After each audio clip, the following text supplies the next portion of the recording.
You're tuned into news across the galaxy where they talk all things LA Galaxy with the Nag Boys. Let's start nagging.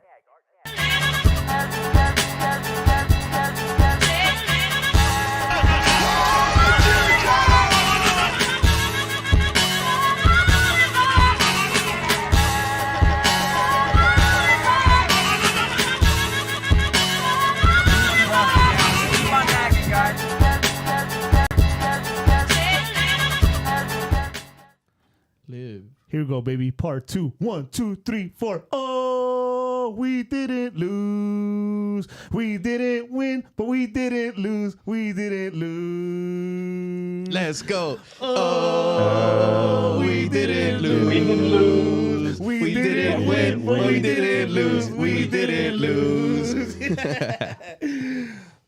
That's as good as it gets. Oh, yeah. That's it. That's all we got. Yeah, then we got to talk about number 7. See, fuck. Fucking shit. I said again. I was going to talk about it, but here we go. Again.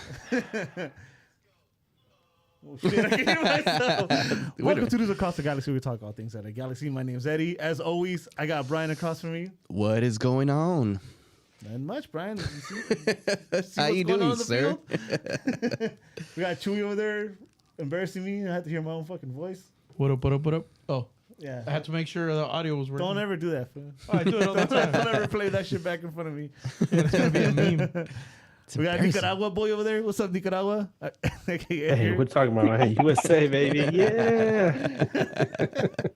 That's the joke. And we got Surprise appearance. fucking Spenny over there. Hey, Spenny, that fucking waterfall's gonna eat you up, fool. You know, stand up or something. Nah. What up, Spenny? What's up, man? Yeah. Nobody adjust your speakers. That is just gonna be Spenny today. Yeah. It looks like Spenny's really there. Dude. Oh, Look he's at that. trying. Oh, he's trying. Look at him. Trying. Look at him trying. really Too far, there, dude. All right. So how do we keep from talking about the Galaxy? Some updates? Who won the Oscars this week? Oh, shit. We can keep talking about Brendan Fraser. I'm down. Oh, yeah. Bedazzled Part 2 in the world. No, I'm just kidding. Oh, Bedazzled Part 2. Damn. What was the devil's name? Her the actress from Oh, Bedazzled? Elizabeth Hurley? Yeah. That's a gorgeous woman. Still. It is. At 150 years old, or however old she is. She's my paisana. Oh, yeah, you're from England. I forgot. Yeah. Remember? Perfect. I don't know, dude, but Scream 6, pretty good. Oh, we yeah. gotta talk You about guys, that. you guys We did gotta watch talk about that it shit. off camera. Yeah. Don't spoil it for nobody. I liked it. All right, cool. Yeah. But it's cool. I'm not It's into cool. the Scream, No, it's so. cool. It isn't dope. I like it because I Yeah, myself I liked it. consider I myself thought it was really good. a fan of the franchise. Mm-hmm. Good main character. If you've seen the last one, you know she's a daughter of Billy, the original killer. So Mhm. I thought she's dope. I think she's dope. But whatever. Anyway. That's besides the point. So we don't have to talk about the Galaxy just yet. We could talk about No, but I want to. Hold your horses there, sir. Yeah, Galaxy. Apparently, Galaxy play already. According to Tom, I always Bogart? Bogart? Why do I always Bogart? botch his name? It's so easy. Tom Bogart? Okay, Tom. Tom. Let's call him Tom. Let's go. The one and only Tom. Let's go. So sources at the Galaxy have signed Argentine Youth International left back Julian Alde from Lanús on a U22 initiative deal. He's a highly rated 19-year-old. This is where Eddie gets upset. Yes. You should get upset. The numbers. You get upset. You get upset. You Everybody get upset. You get upset. What does this mean? Right? Tell us. Currently have Efra, Dayon, and I forgot the guy, Caligari on the U22 initiative. So that means all three are taken. Yeah. So according to Mr. Tom over here, Efra will be moved off the U22 designation to maximize the salary cap space. What does that mean? They're gonna tab him No, I don't think it's TAM, but it's still a hit on the on the salary cap. yeah. So from number 7 to getting a different contract, yeah, to hurting To the team hurting- in a different way. start hurting the Galaxy more Now hurting them off the field. off the field. I don't like That's this a deal double whammy. anymore. I don't. double. I suddenly don't like this deal. I heard all this promise about this kid, especially from our good friend Masa, that straight from the stands, who loves all South Americans. He said this kid is it. So that was cool, and I was excited. But when I read this bullshit, When I read this shit, I was like, "What the fuck?" what the fuck, indeed? Yeah, I mean, How does that- I'm obviously the big hater here of number 7. Yeah. So I mean, if anybody else wants to give their thoughts and feelings about what the move that's being made to bring in this kid, by all means, the floor is yours. Because I'm just gonna get upset and I'm gonna start cursing, and it's not good for my blood pressure. So handle it. Well, we need the help at wingback. What can we do now? I mean, these are typical moves, right? That keep hurting the Galaxy financially on the pitch. So, I guess. I guess. Thank you for that. Yeah, I don't know. Edgar, you got any insight on this? Yeah, there you go. Yeah, the Galaxy's hurting, bro. So I don't know. What you got, Spenny? Nothing on this kid? I'm talking you're talking about I'm talking about the move that's done for Wait, you're it. talking about Yeah, the Julian move. Alde? The actual move. Yeah, Julian yeah, but the Alde. move that would also This is a what they're good doing thing. to the roster to do it. I spoke to a journalist from Argentina during the week, and I asked him about this guy. He said that Julian Alde I'll tell you, let me bring it up. Sorry, because I had my conversation with him on Twitter. He said, he's a left wing back. He has very good pace, good technique. He has a very good foot. He said tiene un buen pie. So I mean, I guess that means like he's pretty accurate with his passing and his shooting, and he has a predilection to attack. Like he's the kind of guy that he won't sit back. He's going to join the attack and be able to mix it up. He's got the speed to do that. And he also said that he's very focused on whoever he's marking. So it seems like he checks a lot of boxes for us, especially at his age. But once again, the one thing is that he had surgery when he was younger, right? That's the one we were talking about. I have no issues with a young player getting surgery because they're young enough. They recover fully for the most part. So it's mostly about his contract that he's about to get or got already. No, I think everything's signed, and it's just about getting his visa approved and just him packing his bags and coming over. One of the things that this guy said was that he's definitely one of those players that's using MLS as a springboard to Europe because it's one of his like goals in life, and he's a guy who, if he really applies himself, he has a pretty high ceiling. So, and that's fine because at the end of the day, Galaxy gets money, and that adds to their salary as well. Just to add more fuel to the fire, guys. Because nobody's going to talk shit before I about the forget, contract sorry. Go ahead. Sorry, before I forget, I forgot to mention that the contract with the contract that they're signing, Lanús retains 25% of it, so that if Galaxy sells them in the future, they're gonna get whatever is, once his value is reassessed, they'll get 25% of that as well. Ooh. So take that as you will. I'll take it. Just to add more fuel to the fire, since nobody else is gonna get upset about this contract and the movements in this contract. 2022 player salaries. Efraín Álvarez base salary was $600,000. Guaranteed compensation $712,000. Yep. Guaranteed. So. Yep. That's gonna hit the actual salary cap now. Yes, it is. Is that TAM money already? No, it's close though. It's close to TAM money. It's at GAM still. He's winning. Afro's winning. Yeah, nobody else is. So I guess good for him. Not for us, but good for him. That's a lot of Big Macs. Leave it alone. Damn. Well, I refuse to call him number 7. To me, that's Efra. I don't think you disrespect the number by calling him a number 7 because he's far from it.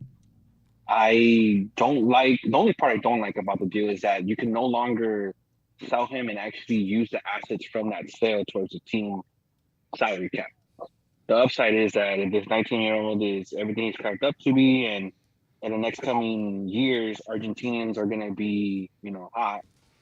If he comes in and balls out and they can sell him, then I guess that's the only positive that comes out of this. But that's the one thing I thought about too. If you take F off the U22 and you still sell him, you don't get to use that full salary cap. Like if he was still under the U22. So we would have sold him. Are we going to sell him for any money? Yeah, but the thing is that if you sell an active senior roster player, you can only use a certain amount of that towards your cap, right? If he's a U22 initiative, then you can use the full amount to sign players. So, I mean, there's a club in Mexico that will pay for Efraín Álvarez. Who? I don't know, but there is teams in Mexico that will pay for it. You don't think so? Left yeah, already. I'm sure. Toros Nesa. Fucking bring back Los Cuervos, dog, Man, I miss Toros Nesa. That was a fun team. Was it? Necaxa. They were fun when they got to the final and lost. Damn. To Chivas, to Gustavo Nápoles. 7-1 or 7-2. Yeah. I remember that game. Yeah, some reason that game sticks in my Yeah, head forever. me too. For some reason. Gustavo Nápoles scored like 4 goals in the final. Yeah, that got He smacked in the final, bro. The worm. Yeah. I don't know why that game sticks in my head. Who did Toros Nesa had that ponytail video game looking guy. He looked like the guy in Super Striker. Like El Turco or something like that. Yeah. I forgot his name. But like they were a Super fun team to Striker, watch the best until player they always got had long killed. hair. Yeah. That's how he looked. Damn. I don't remember that. I just remember the score. I was like, damn. It's Y'all the final. suck. Yeah. Yeah. It was like us today. Damn. Anyway. You wanna Bad move, good move. It's a move. I mean, I think the youngster's a good move. yeah, the Hell of a good move. It's just You know, you're setting yourself up for the future right there. You know, you guys mentioned it last week. You have a 19-year-old on one side, a 20-year-old on the other, a 19-year-old in the middle, and somebody that I think can be a good mentor towards them in the middle with Gosselaars. I mean, you're building towards the future. The last time we had these young cores was Sean Franklin getting Rookie of the Year, followed by Omar Gonzalez getting Rookie of the Year next year when he got drafted with AJ De La Garza, right? who will end up being And stars. before Sean Franklin, it was that kid. What's his name? Chris Hayden, the one that had to retire because he couldn't make enough money. Ty Harden. There we go. He retired and then came back to play with Seattle. Yeah, Oh, but shit. I mean, he was legit. They didn't want to pay him. Damn. He was legit. That's fucked up, bro. Efra can make money, but Ty Harden never retire. Wasn't Nate Jakewell in there somewhere too? I mean, he was on defense, though, but he was around that same era. Dude, the Galaxy used to actually have an eye for fucking Young talent and stuff like yeah, that. scouting. I mean, drafting even. Mhm. Ooh, Hemulu. You remember that guy? Yeah. Joseph Nguyen coming off the bench, giving us. No, some- you don't, Brian. No, Tommy you don't, Brian. Myers? What's Tommy Meyer. I remember Tommy Meyer. stepped in the final. Remember that guy Michael Stevens? Remember him? Michael Stevens. Oh, you want to play that Hey. game? You want to play that game, Edgar? You remember Ignacio Magneto? Magnato? Yeah, fucking Magneto, dog. Tommy Meyer. Magneto. I remember that. Magneto. Hell yeah, I remember Magneto. That's a dope ass jersey though. To get the name. He scored a banger though. I remember the regular season. I want to say Yeah. it was against Columbus or something. Yeah, but so did fucking Cuello. It was in Cuello. God damn. Oh, the Argentine Quail. Tristan Bowen. What the fuck? Damn, come on. Who's got more names? Nope. Yeah. I'm fresh out. Was that guy? The guy who came over from Holland, Bele? No. We're not. No, we're we're not talking playing about that. We're playing draft game here. Oh, okay. I'm trying to think something like draft picks from 96, 97 now. Nah. A guy who got drafted in 96, I think it was Greg Vanny. Nah. We're talking about like No names. yeah, random. He was a no name. What are you talking about? That's what I'm saying. Like the Tommy Myers of the world.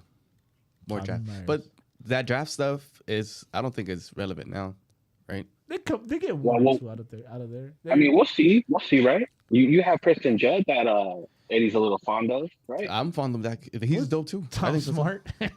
God, that's a name. Tom Smart. Yeah. Tom Smart, where's your fun? Oh my god, I can't think of it. Now my brain is just concentrating and trying to dig deep to find fucking draftees that. I'm all out. Yeah. All out. Fresh out. I'm just gonna like blur out names in the middle of the fucking show. There it is. What is that? Well, question. For any player in the MLS, that's a lot of money. That's a big hit, right?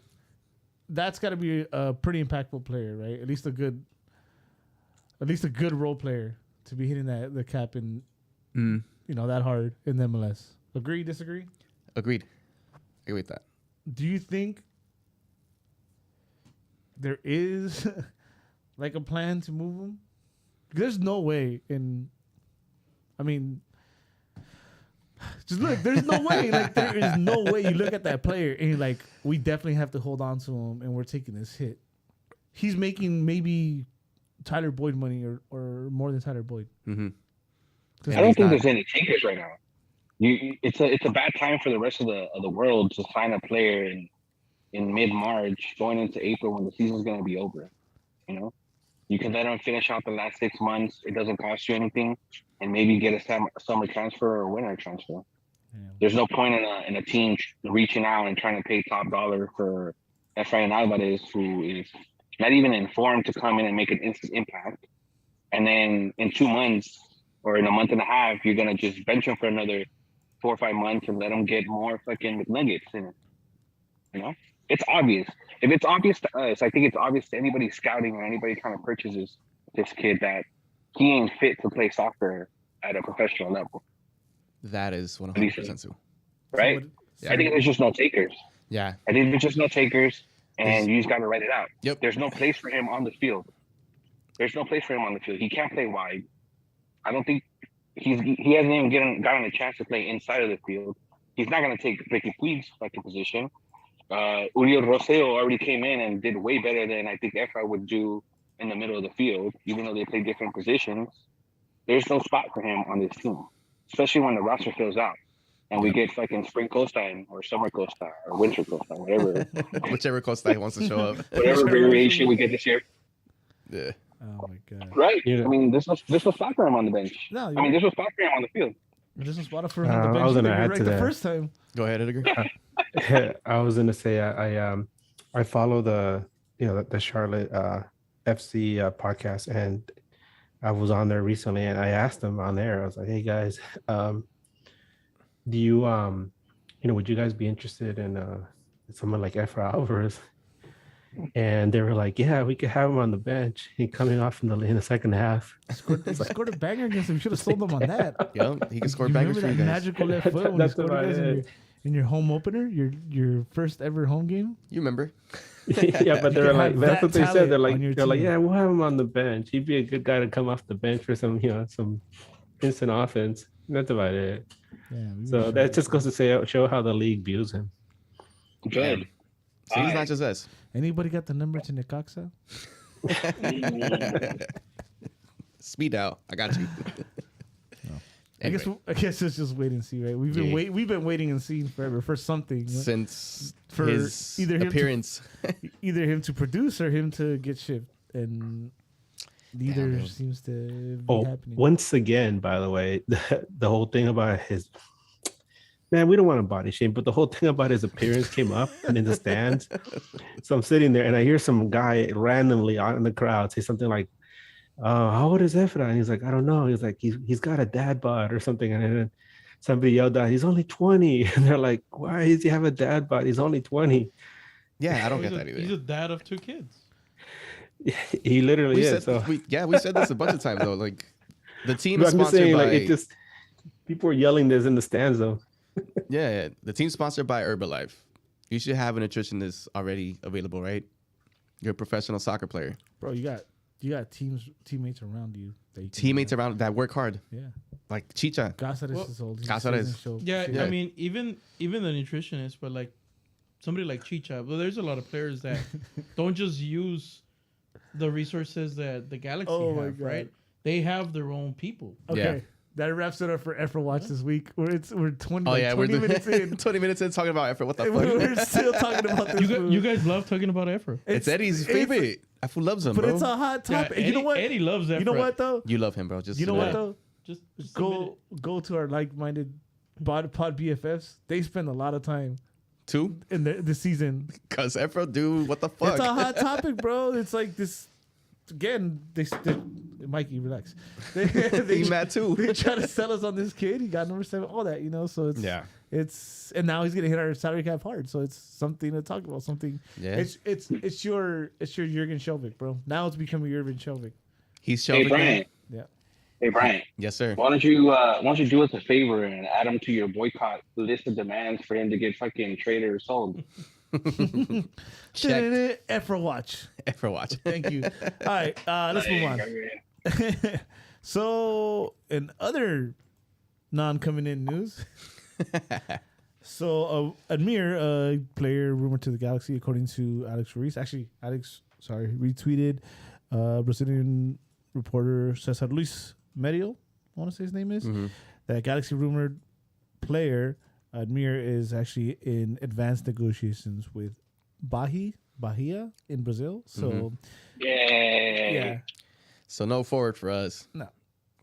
It's cool. We got Preston Judd, bro. More Preston. I think you guys are underestimating the impact that Tyler Boyd's gonna have on this team. Oh, we'll get Later there. in the Nah, we'll season. get there. Nah, I don't think we're With underestimating anything. whatever forward is up there, I doubt you guys understand, or maybe some people understand. Oh, I The understand. impact that's gonna- We're going to, yeah. You see this microphone guy. in front of me, fool? That means I understand. So you're talking about that guy that they were thinking about getting from Atletico Mineiro, right? Yeah. Yeah. That's Ademir. And I asked a guy I know in Brazil about him, and he said, he goes, I wasn't expecting Galaxy to be trying to sign him. He's like, he wouldn't be a particularly good deal for Galaxy. He's getting nice. kind of old and slow. He was Atletico usually benches him for younger players. The only advantage that he sees in him would be in having somebody that would mentor Caligari along with Costa. That's about it. All right. Hit that guy up and say, never mind. Never mind, thanks. My initial thought when I looked up some highlights, I thought like this is just like another Yoni Gonzalez. You know, he looks kind of pasty against the competition that is highlighted, but it's not. He's not it. You talking about Mr. Speedy G?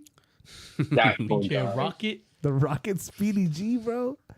fucking Speedy G on third gear and shit all the time. But that, along with the comments on Twitter, you know, usually when some player is at least loved by the fans, they're like, "Oh, I wish you well," but they weren't even wishing him well. They were just happy that he was leaving, bro. Yeah, it was more of a good riddance tweets. Yeah, bro. I went through a bunch of them. I was literally on my lunch just like translating tweets from Portuguese until I ran into that poll that I sent you guys where 92% out of 1,200 people were like, "Tell him." Like, that's pretty bad. Yeah. In less than an hour, 1,200 people voted, and 92% of them said sell him. Like, I think that's pretty bad. Yeah. Damn, that's fucked up, Edgar. He said his name shouldn't have been the Rocket. It should have been the Challenger. Oh, that's messed up. Why you gotta bring up old wounds, dude? You know what? That's one of the most traumatic things I saw as a kid, man. Damn. Fuck. Too soon? Well, Nah. No, it really does hurt, man. It cuts me right here. It cuts me sharper than a serpent's tooth, man. Thanks. Oh, does it cut you? Circumcision? What? Does it cut you sharper than Evro's salary? All right, that's it. Moving on. No more. Damn. All right. So, know that guy, Admir. No, Ademir. Whatever. I don't. It doesn't matter. I don't have to learn his name. Yep, I don't. More rumors. More rumors. This one's juicy. Yeah, this one might take a minute. This one's juicy. This one will be new to me. Ooh. Really? No, it's not. I don't know of any other rumor. Rumor. It's not a rumor. I think it's Source, confirmed, actually, no? source William Kuntz. Kuntz has joined LA Galaxy's front office. So it's that he's already joined. Yeah. That's the rumor. Kuntz spent 2017 and 2022 with LAFC, helping build a roster that led one MLS Cup and 2 supporter shields. He joins the interim sporting He joins interim sporting director and head coach Greg Vanny, technical director Johan Krosky, and more. This is by Mr. Tom again. Tom Bogart. Thank you. Got you, bro. Booger. Booger. That's I'll fucked get up. I can't. Bogart, bro. Why am I struggling with this name? It's not even a hard name. Tom Bogart. Whatever. You got it.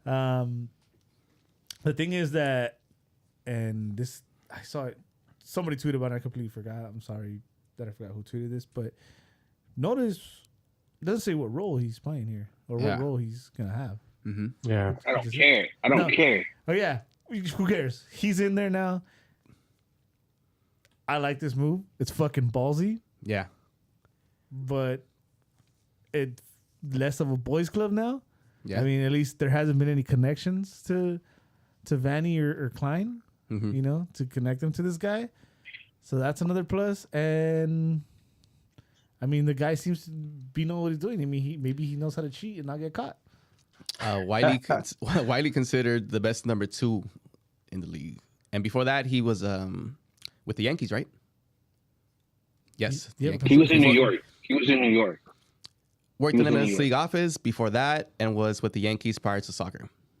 Paul Tenorio's tweet. I remember when he went to LAFC that he came out of New York, and I was thinking like, damn. Yeah, I think we talked about it at one point. we Not may have. necessarily him by name, but just his So track record of being in New York with the fucking all the sports team in New York. It's hard, man. It's hard to be in New York. I think that's the hardest market in the U.S. to satisfy fans. That in Boston. Yeah, New York more because like people are so demanding there. Yeah, there you go. you guys have faith in this Kuntz? Okay, this well, what Look, is? for me, Go ahead. Look, for me, it's obvious that the guy understands the rules, right? He started with another team in the league when they got, I don't know what to call it. They rebranded, but they were considered a new franchise, right? Mhm. With new franchises, there's other rules besides the MLS rules, right?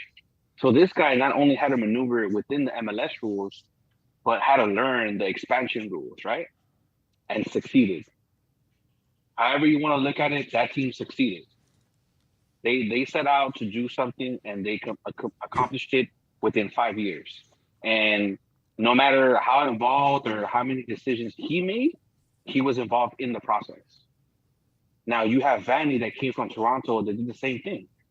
In 5-6 years, he built something from the ground up that led to multiple successions that led to, I think, the domestic trouble in league history, right? So now you got two heads that know the league in and out and that can help build this roster to what it should be, right? Or am I overthinking that one? No, I think you hit it on the head. The only thing is he's coming in right now and he's Yeah. a little handicapped, so we have to. And I understand people are going to be mad because they're just looking at the obvious. Handicap, handicap. No. We're not handicapped.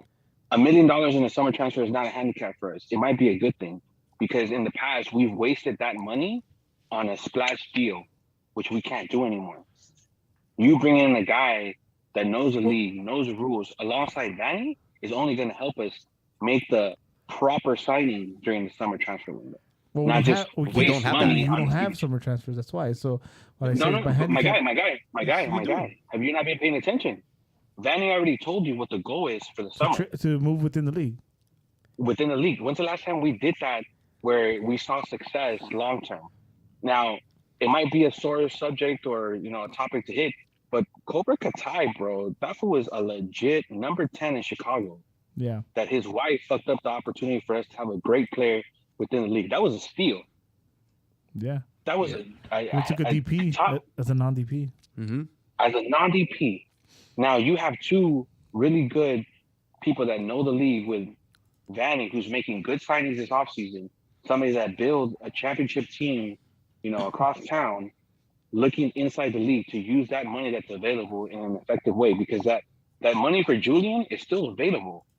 So whatever Barcelona paid for Julian, you can use that to sign a player within the league, full amount.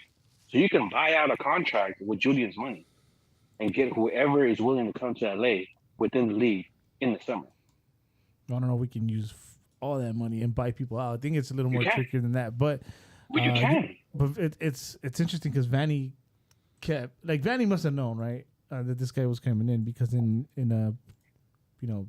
when asked about the roster and stuff, Vanny would mention that they wanted to save space to move in the summer, to move players, interleague moves in the summer. Yeah. So now that this guy comes in, welcome Johnny Russell.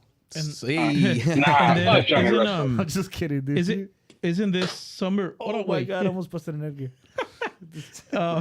Isn't this new transfer thing, the summer transfer that we're going through, or that we're gonna go through? That's new, right? Like this is the first year in MLS that it's gonna be active, like the rules. Well, I don't know what rules you're talking about, Well, but we can't make any moves this summer. No.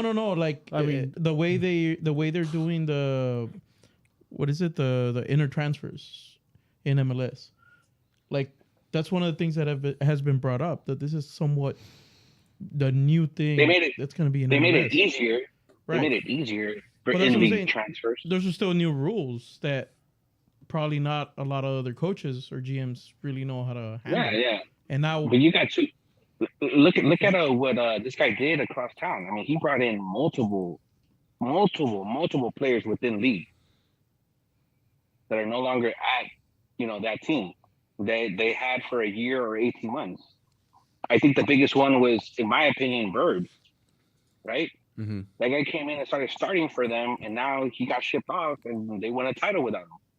So this guy understands within the league trading, and that's a big plus, right? One of the things that the boycott people have been complaining about was all these worthless signings that are more to sell jerseys than to win games, right? You're eliminating that. So now you have two people that legitimately know how the league works, who they want, and are going to go after them with all this money that's available, that was going to be available for a big splash signing, right? This is a plus. If you want to look at the positive out of the situation of being sanctioned, is that the league or the team is now forced to look within the league and actually scout. They're being forced to scout because they can't make that slash deal with all that money the AEG has with two guys that know how the league works. Yep.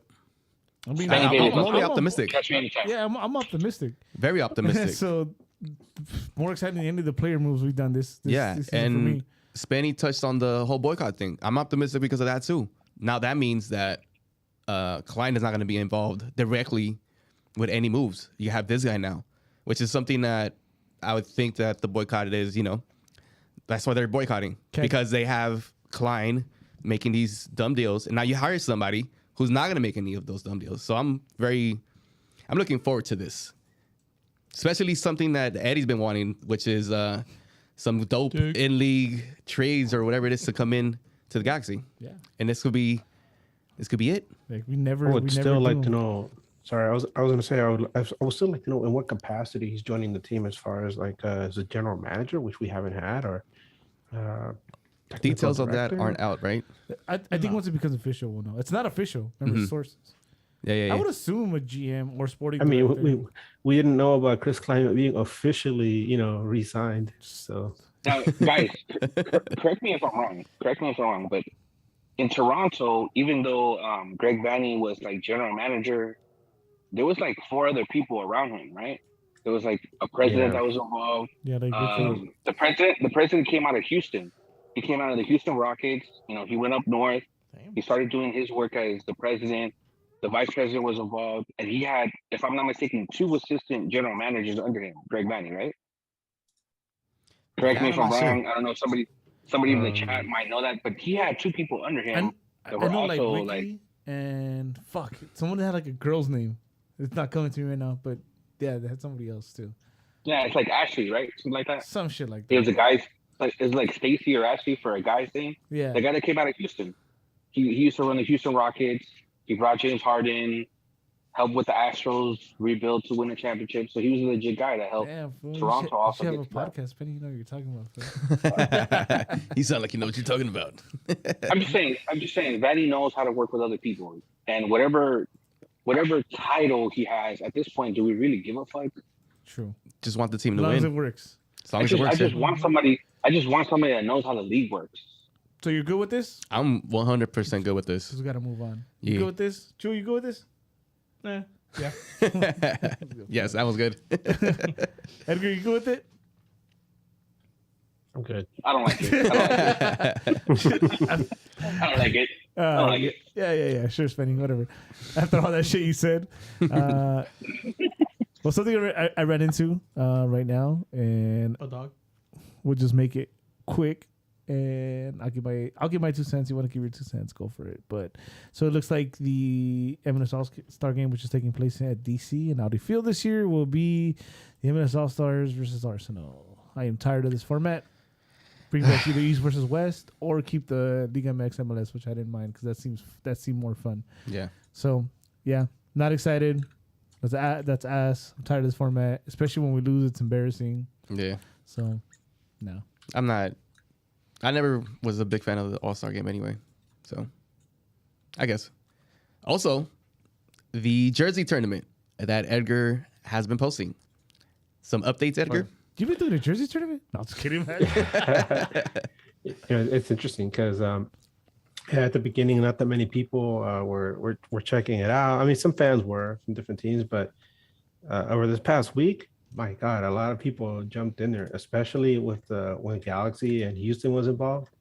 That was in a semifinal, by the way, and I'll get to it right now. Sorry, just want to get the numbers right. So it was the Houston's Dynamo El Sol jersey, which is that orange one, against the LA Kid, and I took, because of the semifinals, I was like, I'm gonna let this run more than 24 hours. Let's go for 2 days, 48 hours. So right off the bat, Houston fans, took a huge lead, and Galaxy fans came back, and it was just back and forth until with I think 7 hours to go. I was like, oh my God, the Houston fans, they have a huge lead. What the hell's going on? And then Bryant did his magic, spread the word, and Galaxy like won by a good margin at the end.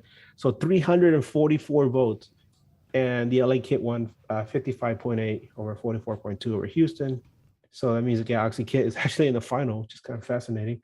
Meanwhile, the other one was like RSL's Beehive Kit versus the Columbus Crew Velocity Kit, they call it.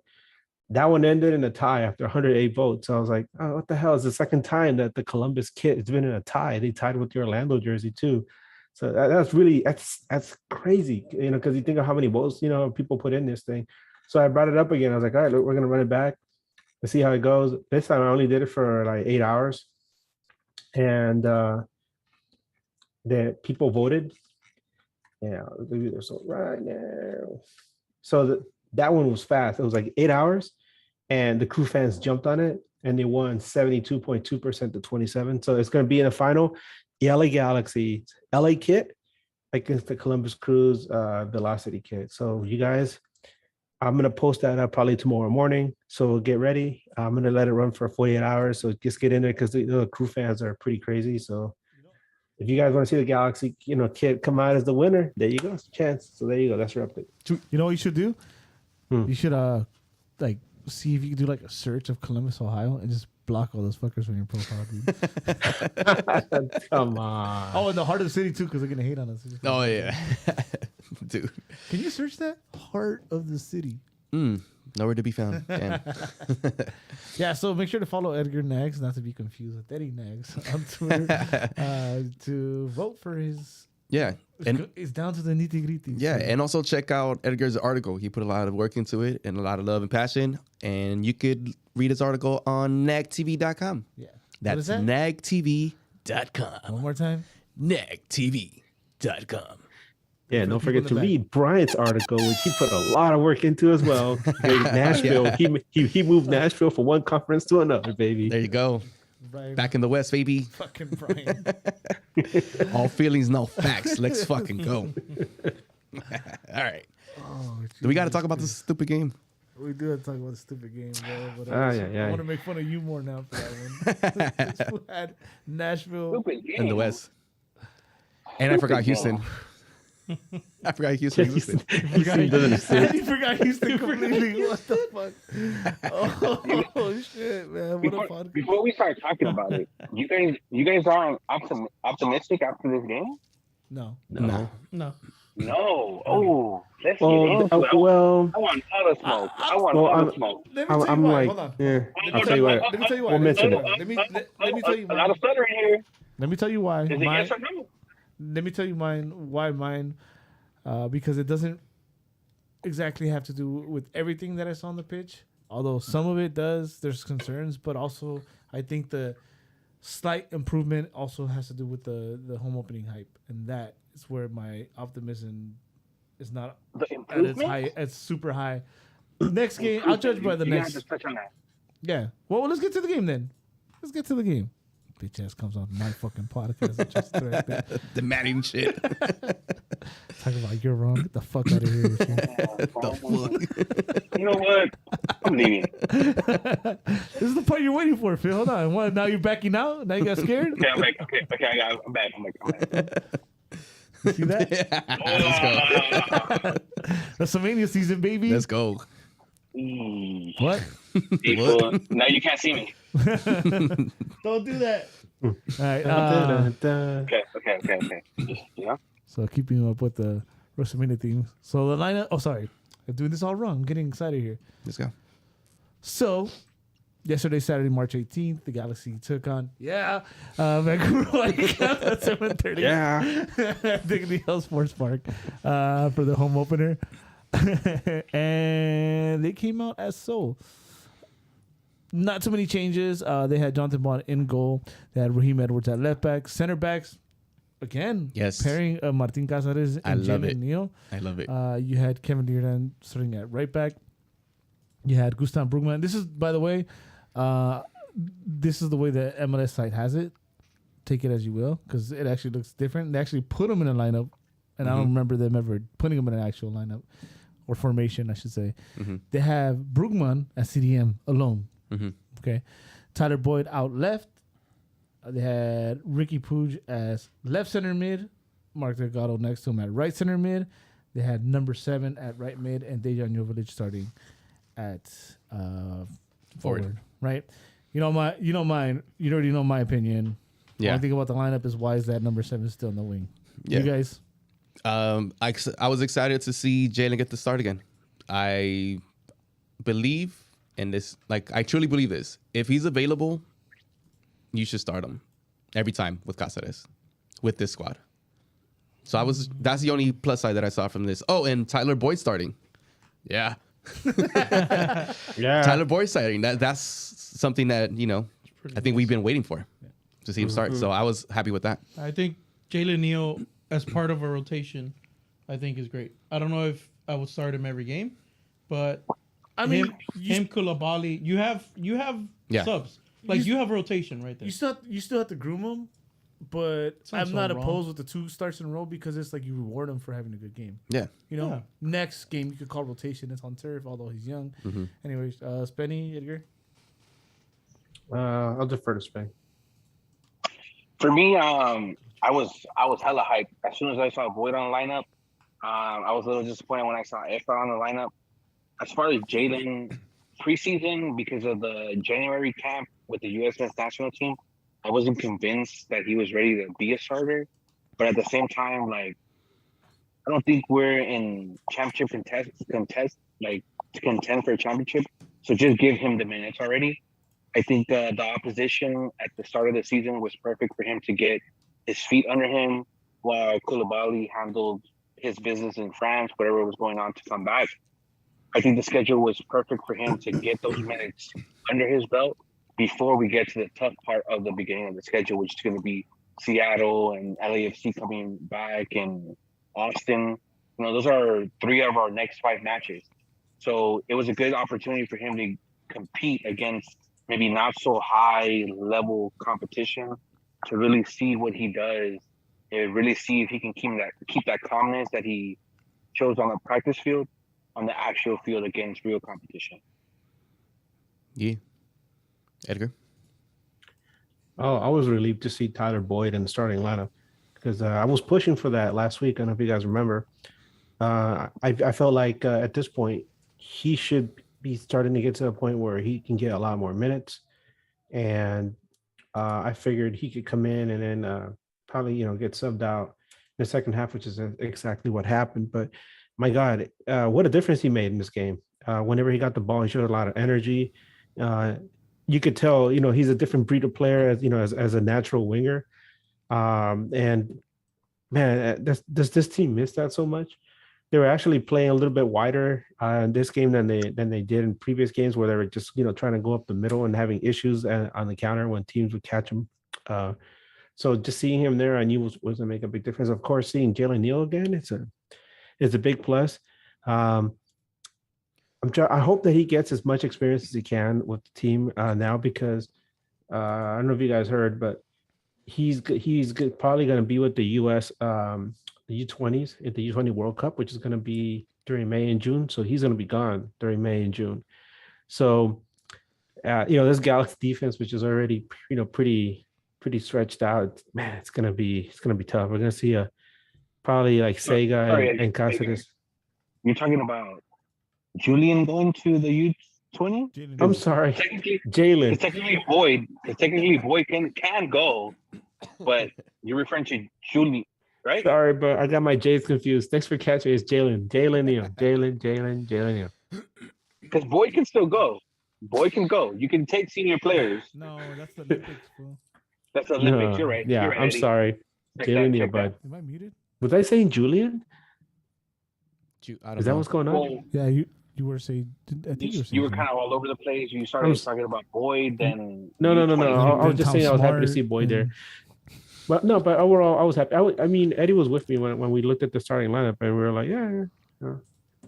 Let's go. Let's go, boy. Let's go. Oh, like there it is. There's go, boy. 11 names. There it is. So the game started. Yeah, so then the game started, right? It was a little calmer start. It was very than quiet. Previous games. Yeah. There was one shaky moment that I didn't get to see because we found out late how to fucking watch the whole game all over. Oh yeah. So I had to fucking set up, and but there was a couple things I wanted to point out, and it's just maybe a little bit to touch on what Spenny said, that maybe Jaden's not ready to be a starter, and putting him against these oppositions,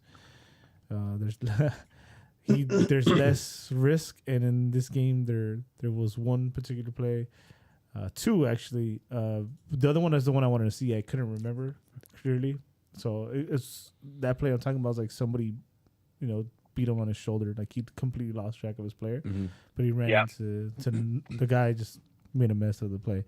The other one was like a big no, right? Everyone that's played soccer, and again, I got high hopes for the kid. I'm just pointing out the what's Benny saying, that he's not ready yet, but he's gonna be like Omar Gonzalez at least level.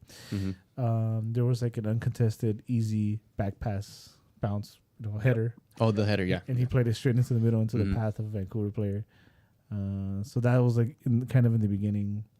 So those shaky starts, that was still shaky. But I think besides that, we're off to a way better start than we have been in the last couple games. Yeah. We're actually putting touches together. The middles were actually moving the ball. You had a winger to pass it to? Yeah. That was evident from the beginning. Night and day. That there was a winger. Yeah, night and day. Boyd is such, oh my God. That's a nice player. That Boyd is nice. nice. I think Puig was shell-shocked, bro. You think Puig was shell-shocked? At one point, I think he was shell-shocked that he didn't realize what was going on at one point in the game. Or multiple points in the game. Yeah, now that you mentioned Puig, I felt like he had a pretty rough first half. Like he started off kind of slow, he had a rough and then he got better and better as the game games. progressed. Yeah. No, but I felt like in the second half he got a lot better. He played with a lot more intensity, I felt, and he was taking a lot more chances to try to generate offense. At least that was my random thought. I think maybe the organization and the press put an unnecessary pressure on Puig because he came out saying that he wants to play at an MVP level, and it showed during this game that he wanted to perform, but it also hindered the team for him to excel as an individual compared to him being team driven. I would agree with that.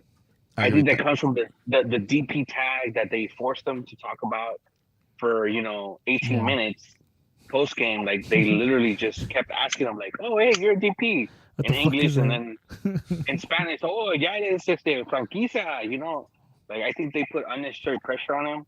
I think maybe his agent and the team put unnecessary pressure for him to not focus on what the team needed to accomplish rather than what Ricky Puig needed to accomplish. Yeah. It seemed like he was playing a lot of hero ball. Yeah, and we'll get to that. It's funny because that's actually a lot more evident in the second half, which Edgar thought he played better. But one thing also, I think he had a bad game, bro. I think he had a bad game. I think he's having a bad season so far. But he's talented enough to turn it around. Fair, fair. Both points are fair. What I was gonna say. So another thing too that to me was evident pretty early on in this game was Dejan was way more involved. Yeah.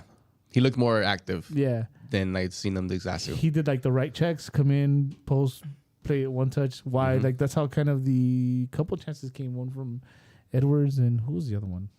And crazy what a true winger does for his spacing, huh? Yeah. Yeah. Imagine if you had another one. Crazy. Summer Costa, baby. Summer Costa. Yeah. Unfortunately. Damn.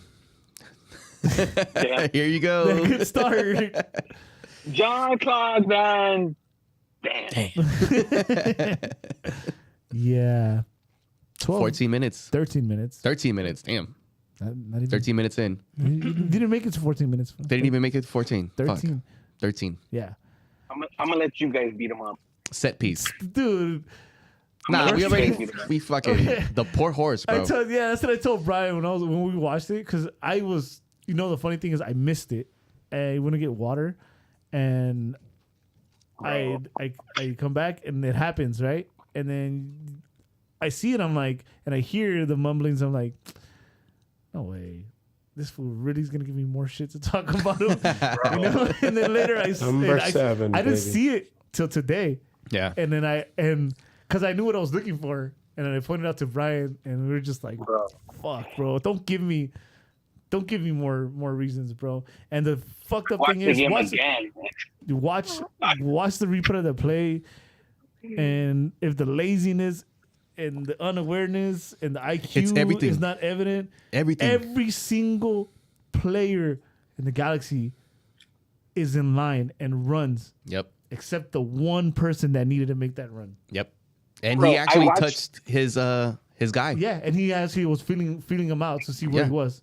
Yeah. And he just bro, I watched the Vancouver highlights, not the Galaxy highlights, the Vancouver highlights, and they make him look stupid, bro. He does it all on his own. He does it on his own. He points out his assignment. Mm-hmm. Jalen Neal acknowledges it, and he still fails. Yeah, he loses the run. Like, okay, I'll let you guys beat him up. It's already a dead horse, bro. You can't keep beating it. We know, we've been saying this. He's not that poor horse. Yeah, and of course I had my high hopes of Efra turning it around this season, but he keeps showing us that he can't hang with the first team. Maybe not even with the second team. The guy had to take 2 steps to his left. Yeah, and burn him easy. A defensive play. That's it. And he still, Blackman still had to go back and hit it. Like, he kind of had to move his body back to still head that ball. Yeah. He had enough time to do it. Yeah. He had put a body on him. You're not comfortable. Yeah, you're not doing that. And he had a dunk. It was. Yeah. Yeah. There's like a weird going back to hit it and nobody guarding him. Nobody by himself. That's your new number 7. Oh, and he's about to get more money. Dang. No, he's not getting more money. I mean, he's gonna hit the cap more. That's what I meant. Yeah. Congratulations. I mean, what else? What else can I say? Oh, we can't say anything more, dude. I'm gonna say this controversial thing based off that play alone. I'll trade him to get Zubac back. Like, send this fool in Nashville, give me Zubac back. Let Eddie get his tattoo and let that fool sit on the edge of the fucking bed. Hey, for anybody from the Galaxy listening, I'll fund my own tattoo if you trade for just to get Zubac. Because at least I know, even when he was here, Zubac's not going to see the field as much. Yeah. And he's not going to get paid $710,000 or $712,000. Yep. He's not going to play. He's not going to get paid. Look, I'm not gonna bash on the kid, but this one I thought was on both Jalen and Efra. It was way more. The only of course it's more on Efra, 100%. But there's a little bit on Jalen. My thing only because Jalen keeps him on side. So that's the only thing. So I'm also not gonna take away that it was a decent ball and the run by Vancouver was. But he would have been offsides if Jalen wouldn't have been behind him. Yeah, this was fucking Mexican pride. That's it. That's my only Swallow thing. that pride, bro. No, that's my only thing. Besides that, didn't like Checo win or something? Yeah. There, take that. Just bash on Efra.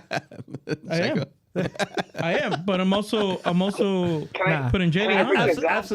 Absolutely not. But now I know your soccer enthusiast. Can I break this down? Can I break this down for the Chewies of the world? Go for it. I'm putting for the Chewies of the world. Oh, you know what I can do over here? Don't do it. Chewy. Go ahead. I'm not gonna do it. When you're defending a centerpiece, you set your lineup. You talk about this as a professional on the field. You talk about it on the spot. Like, this is our line. This is the line we're gonna keep, right? But when the ball is played, you still take those 2 or 3 steps inside. That's an unspoken rule in soccer, right? And anybody in the chat, anybody on the podcast, tell me if I'm wrong, right? If you're setting your line with your defense, regardless, as soon as the ball is played, you're taking those 2 or 3 steps inside to just play coverage. Efraín Álvarez was the front of that coverage. He didn't take any steps inside. As a professional, if you don't understand that your goalie is a dead man between the 6-yard and the 9-yard mark, you're stupid. Damn, bro, chill. Don't be that hard. Leave Efra alone. Some people just don't. You are maybe new to the sports, Benny. So come on, man. That's a goalie's dead man zone between the 6 and maybe the 10. That's a dead man zone. unless the goalie anticipates that and jumps on it, that's the dead man Yeah, zone. and if- So Spenny you have doesn't know how cover to that from. educate. He And- just knows how to bash. And if you want more evidence, again, what I said earlier, watch that replay. Everybody else moves in line. The one player that had to move doesn't move. Oh, yeah. The Everyone three fucked up the three the whole steps that Spenny's talking about, everyone takes them. Yeah, that's true. Are we gonna keep talking about Efra, man? I was gonna bring that up. Like, that's No. it. Move on from Efra, bro. That four horse. Damn, Efra's gonna get an award named after him. I swear. Yep. Guys, you took 13 shots in the first half. Yeah, of what? I don't know. No, I mean there was opportunities. Freaking Dejan. Anybody have a like Limpia. Yeah, to limpia person. to Alguien le get this arrastra los one. huevos or something. Yeah, dude. He had, yeah. Yeah, in this game especially. Yeah. And then the assist that, was called back, which was an offside play. Yeah. Yeah, it was. That one Yeah. 100%. Yeah. I mean, again, I give my reasons why I'm not like super optimistic, but they did create a lot more chances. This game was a lot better. Yeah. But, okay, this Vancouver team played in Champions League, though. Yeah. You're going to tell me you can't beat a team who's probably tired? Nah, because we're ass. Yeah, fine, straight up. The Galaxy's whack. That's why. Vancouver's ass. We're ass. It was yeah. But at least we didn't lose. We didn't. It's just like watching a slap fight, dude. Like two like little kids slap fighting each other. They're not really landing hits. Or a kick fight. Yeah. I mean, no. The thing is, like, they're not even landing hits. They're just like making a lot of noise. It was like watching two kids with sock and boppers. Sock 'em bumpers, sock 'em bumpers. Those things didn't work, bro. You felt More those fun, things. little pillow fight. Felt a putazo, dude. You felt that. Yeah. That's just like- But yeah, we went down early, and then we at the end tied it before the half. No, 10-minute extra no, time. but we scored. I mean, we should. I mean, dude, that goal was a shitty cross. No, I'm talking about the offside called back. Yeah, That was a good play. it was a good play, but yeah, but It was. I think it was pretty obvious. Offside. It was From very my- obvious. Yeah, That from was my in point of line where I view. was sitting. Yeah, same. And when, I saw the flag up, I was like, yeah, nah, This is it was not- getting called back. There was no way that VAR fucked us in that one. Yeah. They fucked us later. poor Ricky. Ricky was all hyped doing Ayukin fucking Hell yeah, celebrations and sick ass shit. Ayukin. Oh, he did it like 6 times. He was skipping to the middle of the field. Ay, mi Richie. Jodas, or whatever they say. I don't know. Whatever they say. Coño. No, that's not even Nah, them. that's- huh? Joder. No, it's not them. Anyway. All right. But to the fucking badass goal we scored. Yeah. Actually, no. Before we get to the badass goal, if we're gonna talk shit about somebody, let's praise somebody. Okay. That Boyd is nice. That Boyd is nice. He's nice. He got the footwork. He sat somebody down. Yeah. Oof. Well, I So fucking he threw tripped that and dude shit. down, dude. Yeah. Shook him. That Smurf playing for Vancouver, number 27. Yeah. He happened right in front of me too. Like they were fighting for the ball, and he came after Boyd, and Boyd just like put a body on him, and just like shoved him down, like with a stiff arm, and just like took off. The guy was on the ground, like, what the fuck happened? That's exactly what it looked like. Who did? His footwork is refreshing to see an actual winger You know what's who sad? could be threatening from the wings. I can't remember the last time, and maybe it's just one move. Yeah. That- It's easy, simple move. That's though. something like that a Galaxy player, put somebody in the skates. Oh, well, Alessandrini exactly. used to do that. Kind of. No, That little not- cutback. Yeah. Didn't he have a Alessandrini nice used to do cutback, that. but like not like a step over? Oh, yeah, and- nah. This will sat him down, bro. Yeah. That was cool. That was, That was cool. cute. That was cool. I like that.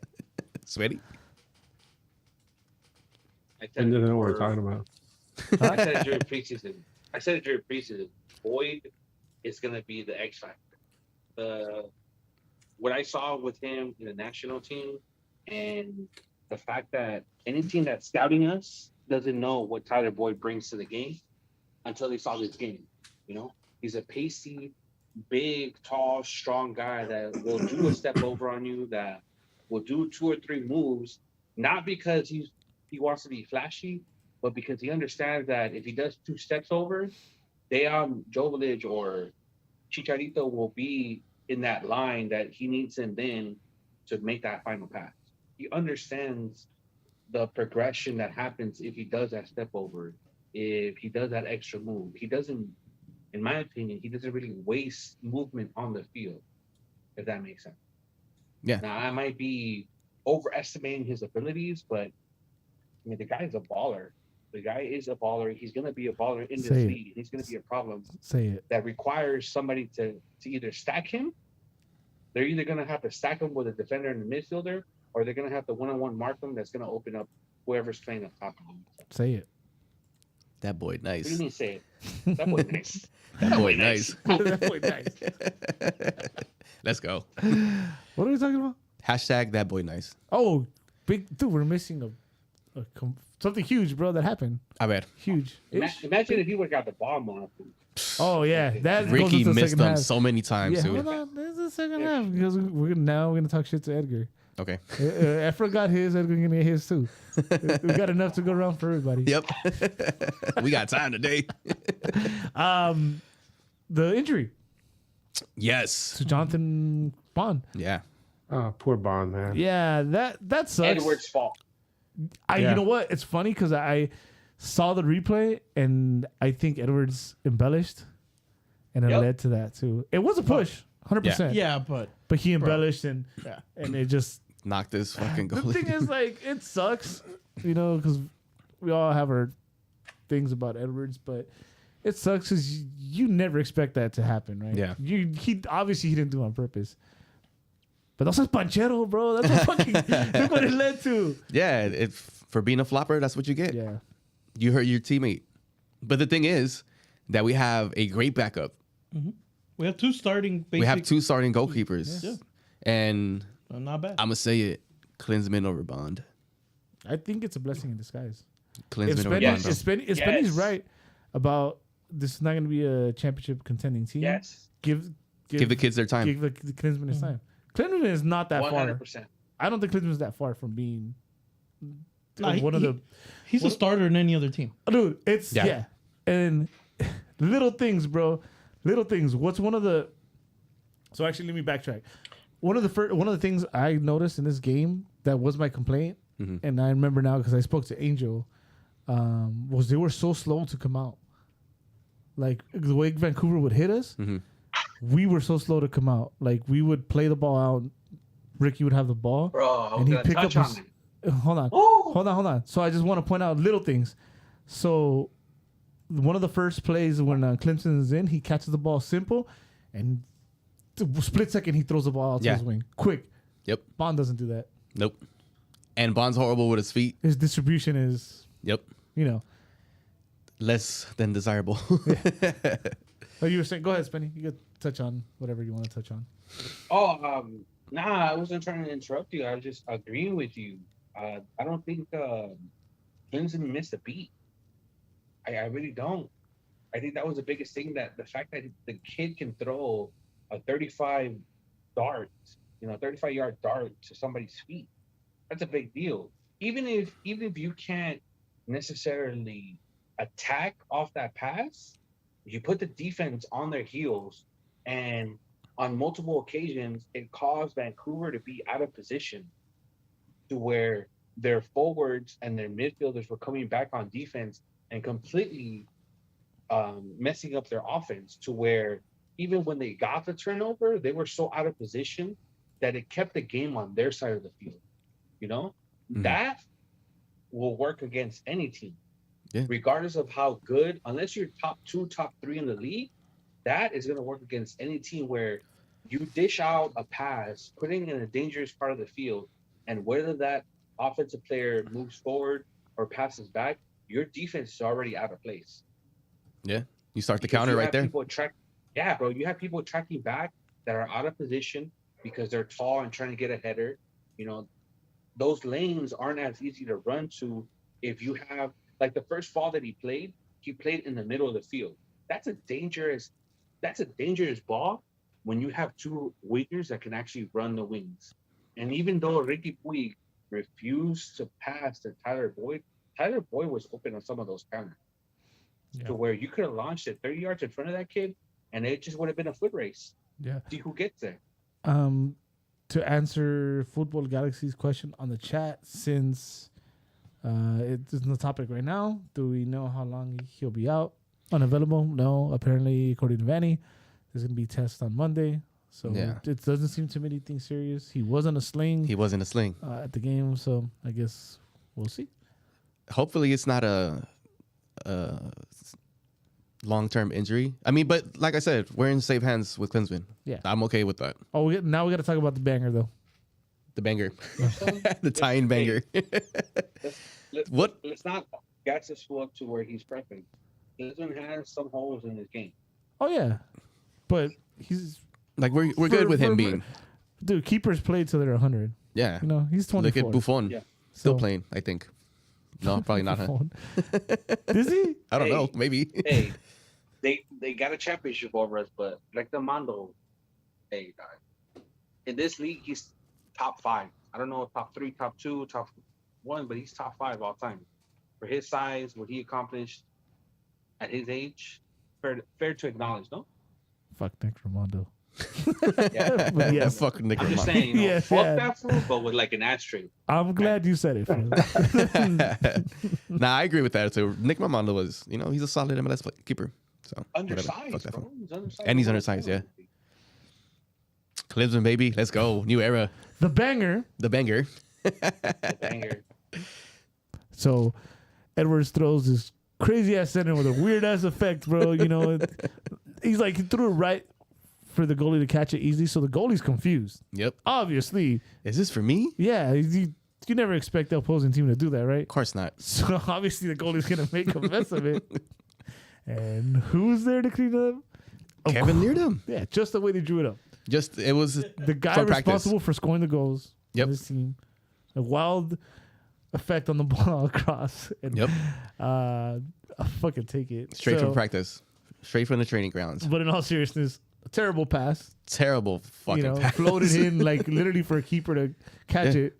If you're, I'm sure everyone's watching this game was like, Hey, you guys didn't think that Jovic stopped his run? I thought he was gonna run in there. No, I think he was waiting on the 6. Like he expected the defenders to run in. The comeback. Well, I don't know if I saw it, and it's like he gives the ball to Edwards and then he runs. Technically, though, no. If it would have been a better pass. I mean, we know how it ended, but that would have been the better pass if it wasn't for the fucking whatever the fuck that goalie did. Yeah. The Bingham move he did there. Well, he was really confused with that pass. You know what? He was also waiting for Jovic, and Jovic didn't do it. So he's like, "What the fuck?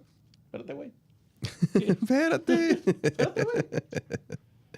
Well, he tied it. Yeah, right before the half. Yeah. And a 10-minute addition to the half. Why 10 minutes though? That was long. Vancouver did 2 subs, the injury to, and then the Bond thing. The Bond injury. But 10 minutes. I mean, 2 injuries. Yeah, dude. Yeah, that's a lot. Bond was at least 5-6 minutes. That was the one he was because he didn't want to get off the field. Yeah, 10 minutes sounds right. Yeah. I mean, you got it in stoppage time. So I mean, if they do World Cup rules, then every fucking second. That's a lot of minutes though. Excessively, but I mean, for this one, I thought it was all right for that half. Meh. Tied up at the half. And you know what? The way things were going, this is what we needed, right? We needed a break. Yeah. And especially at halftime, but we came out in the second half and kind of the same. Yeah. Not more the same. And maybe we'll let Edgar and Spenny argue this one. Yes. Because they both like to talk. Spenny won't take an L. Maybe Ricky saw the opportunity to win a game and become the hero, and his eyes just like lit up. And man, Boyd's frustration was obvious, bro. He was throwing up his hands. Yeah. Like, "Que pedo, güey," you know, or how are they talking? Que pedo. Yeah. Pásame la pelota. He has to tell him how the fuck they speak. But he was so open in so many. A lot of times. Take your pick. I mean, there was one where Ricky took a shot from like way outside, and Boyd had the whole field in front of him. Yep. He was already like at the edge of the box. Not the whole field. I'm sorry. I was like saying two different things. He was already at the edge of the box. Like it was like, I'm in. And Ricky's like, nah. He refused to give it for to him. 3. Yeah. And it wasn't just Boyd who he kept missing. Yeah. He also kept missing Joveljic Yeah. on a lot of those. And Granted, Joveljic was a little bit more active this time, and you should have been able to hit him since there was more movement up top. And then now you have a reliable winger you could have gave it to. He refused to give the ball up. all right. And duke try it to play out. hero ball. Okay, Spenny and Edgar, Ding, go. ding. No? Okay. Whoever wants to go. I'm sorry. I was on mute. I say I might be in agreement with Spenny. I mean, I just felt that Ricky was trying too hard. Like, I mean, the reason I said I think he played better in the second half is because he was doing a lot more colorful stuff. Like he was dribbling around people. He was trying to force the subject, trying to make himself. He carries that DP tag. Maybe he feels like, hey, I gotta do something a little bit more to try to spark something. But in doing so, he missed his teammates. Who were making runs, and maybe it's going to take a while for him to adjust to having somebody like Boyd, who, as we saw, makes a big difference, and maybe Puig just needs to adjust to that. And as far as Joveljic, I saw, he was gesturing at him like, "Give me the ball." He kept like shaking his hands, especially when plays would go dead. So there was that level of frustration. One of my friends was with me at the game was at one point he's like, "Hey, who we haven't really noticed or talked about too much in the second half was Dejan Joveljic. He's just kind of vanished, and maybe it's because of that, which we mentioned, Eddie, where he wasn't getting the service that he does, that he I won't say deserves, but that he merited because he's trying to get in there and cause a ruckus, and it just wasn't happening. What do you think, Spenny? I'll hit your last point. I disagree with that because in the first half, that offside call was all Joveljic. Yeah, The guy was less than a step away from being onside.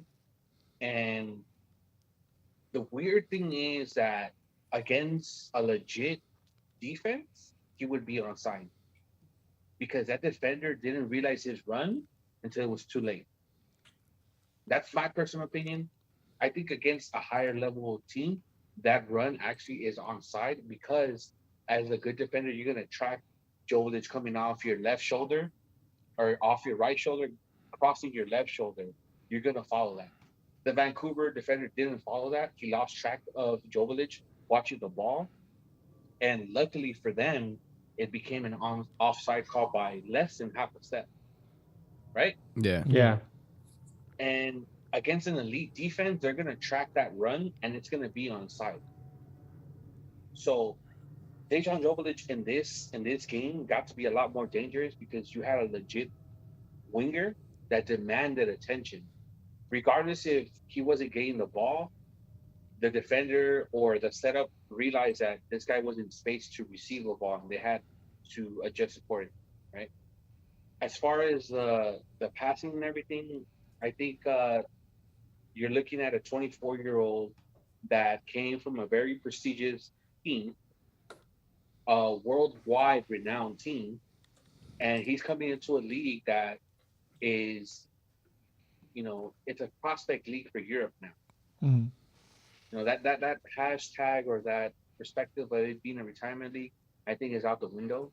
And you're looking at a league that is legitimately sending team or players to Europe that has quality to him. And he's coming, declaring himself, wanting to be a DP or wanting to be an MVP, getting that DP tag. And yeah, the pressure is on him. I think it's early enough in the season where a coach like Vanning, who was one thing I liked about his post interview that I hope maybe you guys retweet or post is the tone, not the words, but just the tone that Greg Vanning had about Boyd, right?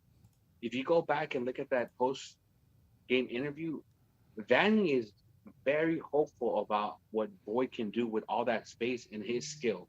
And once Ricky Puig realizes that he has somebody that he can rely on, that he can give the ball to and they know what to do with it, instead of giving it to Efra that's going to lose it within 5 or 10 yards dribbling, that down the road is going to be a big factor for him. I don't blame Puig for doing what he did, taking those shots, because in the last 2 or 3 games, even during the preseason, he didn't have that support where he had an outlet. So right, he so was you shell think shocked. so you think it's more just like Ricky's just not used to Boyd, and Yeah, he's just used to absolutely. having the Absolutely. lack of What wingers. what you see of a player in practice, obviously is not working Right. on the field. You know, if you take the example of number 7, Efraín Álvarez, even Ibrahimovic talked about how great he was in practice. Practice? In practice, right? How many games did Ibrahimovic start with a 16-year-old Álvarez? None. But he saw his quality in practice, not on the field. Mm. Tyler Boyd is new to this team. His speed is way different from any winger that we have right now on the roster that is What other fighting for winger? a number 1 spot. What other Right? winger? He's a true winger. He's a true winger. I mean, let's really break it down. He's a true winger with speed that can play on the left and on the right. How many players in the league can legitimately play on the left and the right wing? Right? He has speed. He has size. He can do a step over when he needs to. He reads the game not to where he wants to show off, but where he's creating space and time for other players. Ricky Puig has been here for 11, maybe 14 games last season and 3 this season. He doesn't know what Tyler Boyd brings to this team yet. You don't know Once that he Boyd is learns- nice. Bro, I'm seriously, think about No, it. it I mean, makes he's sense. only playing with Boyd. This is the first time he plays with Boyd as a starter. I'm putting myself in Puig's shoes, right? You came in, first 11 games, you only lost 2 games. You went undefeated for another 9, right? You're the centerpiece of this team. The league and the world is looking at you like, why did you go from Barcelona to MLS, to the LA Galaxy? You have no wingers, and then all of a sudden, this 6-foot guy with speed, pace, step overs, reading of the game comes in, and you haven't played a full game with him. How are you going to read him? Yeah. Right? You already declared yourself as a candidate for the MVP award. You're accepting the DP tag, but you have no support. This is the first game you're starting with Tyler Boyd. I don't blame either one of them. I don't blame Puig taking those shots from 19, 20, 25 yards out. I don't. But I will hold them accountable if by next game, Vanny doesn't hold them accountable and Brookman doesn't hold them accountable to make that pass wide. Another thing to point out is that for the first couple games of the season, Galaxy was playing with a much narrower formation. They didn't have any true wingers, so they were focused on just moving the ball up the pitch. And then when they did try to move the ball up the flanks, it was with the wingbacks. And as we saw, they kept getting caught up the field in transition. But in this game was the first time they actually spread things out a little, and maybe. Like I said, we keep saying it, Puig just needs to adjust, and we're going to see it happen. It's just, practicing, right? Those of us that play the game, how, they tell you, you got to practice like you're going to play, right? So, not 100%, but, closely, right? Because you got to try and match that intensity in practice without hurting yourself.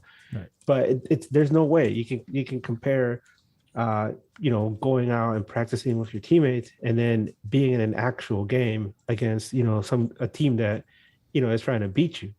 And that's a whole different thing. So I do expect them to get better as far as linking up and making things happen. And that's going to be exciting to watch. I know a lot of people are like, man, 3 games in, 2 points. But if you want to be positive, it's going to get better. It's going to get, the defense is going to get some much needed, relief. And now that we saw what Boyd can do, makes you really excited. Also, I do want to mention, since we're talking about the wingers, and he was only in for, however long he was in for, he made a way bigger impact. Memo came in and did a lot of work. 64th minute came in. A surprising sub at that minute mark from Danny. Usually 65th, he still did it at the 65th. There's no surprise there. No, Sorry, Brian. You tried. 64th The only surprise sub was the one he did for Bond, but that was his choice. by default. And yeah, Memo did look way better with the limited minutes that he had, and the relief from those wingbacks that are going to come in, the young kids, could probably give Vanny the option to push up Raheem Edwards, which I don't mind that either. So I think the team's going to round out pretty nicely. Regarding Memo, just want to punctuate something that a conversation I had with a guy who covers the team, Houston Dynamo podcast. He mentioned that because I asked him, what can you tell me about Memo? And he said, he's a role player. He's somebody that Houston didn't really use very well, but he's definitely going to be a kind of guy that you could count on for minutes, like, in the second half, or come in and give you some energy. And that's what he did. So maybe he's not fit to be a starter. Maybe he's just somebody you could count on to come in and give you some minutes, some good minutes. That's what I was going to say. If what we saw yesterday is what he's supposed to do, then I understand that signing now. Yeah. Right. But anyways, so we let's wrap tied this game up, but with a little controversy. Ooh, controversy. Damn it. That was not a handball. VAR fucked us, bro. Before that, can I give you guys some personal insight on Memo? Go ahead. You sound a little low. Can you speak up? You sound lower than before. Sound kind of low, bro. Can I give you guys some insight on my personal opinion on Memo? Go for it. Go for it. So the way I used Memo Rodriguez as a homegrown player in Houston was when he was going to play in a 3-5-2. Because he might not be a number 10, but he's an attacking player, right? And the one thing that happened when he came in is we went to a 3-5-2, right? Where he didn't play as wide, but he played between that center defensive mid and that wide player. He broke down the lines because he could run straight at the defense and either cut inside and make a defender shift, or run wide, make a defender go wide and have the wide player come in. You guys follow me here? I don't think I am. All right, never mind. He's trying. No, go for it. I'm just Finish saying it. I'm just saying that's how I use Memo Rodriguez in fantasy. The reason that I succeeded some seasons with a Memo Rodriguez is because I would wait for the lineups to come out, and when they were playing in a more defensive set, he wasn't going to be effective because he played deep. But when he came in, look at the subs that came in, right? They went to a 3-5-2. They had Preston Judd and Jovic playing on the field at the same time, right? Yeah, but that was more like towards the end of the game. That sub when everybody came in. My guy. 86 minutes. This happened by the but how much time was added? 2? 4. 4? 4 minutes. You're talking about going a 3-5-3 for about 10, 12 minutes. They went for it. Yeah, which is I had no complaints with that. And look at the instant impact that had. Memo Rodriguez wasn't playing wide. He wasn't playing inside. He was playing between the 6-yard box and the wide player. Right? Yeah. I watched the game twice. Tell me if I'm wrong, but I couldn't figure it out for some reason. I legitimately watched the game twice. So that's the thing that Memo Rodriguez brings to the team, where late in the game, if you're gonna go for it with a 3-5-2, he can play in a 3-5-2. And if you need to solidify a win or a tie, you can bring in Rossi, which was, I think, a legitimate sub. He made an impact defensively. You can pair them up, and you still have a winning recipe. All right. You heard it from Spenny. Memo's in his fantasy, whatever he said. Let him cook. I use them legitimately in my fantasy. I mean, we've been playing fantasy within ourselves for what, 5-6 seasons now? Yeah. I mean, I haven't fucking won the motherfucker. But that's my finals every fucking. If we have one playoff appearance, don't feel so bad. I'm like a true Galaxy fan here, baby. I lost my semifinal to every champion every year. Look it up. Bruce, David, Aaron, everybody. You didn't lose to me. Damn. Yeah, it's true. I lost to you in the final. Oh, yeah. All right, cool. I lost the semifinal to Chewy. You know what? I just wanted to hear that. I lost to you in the final. Yep.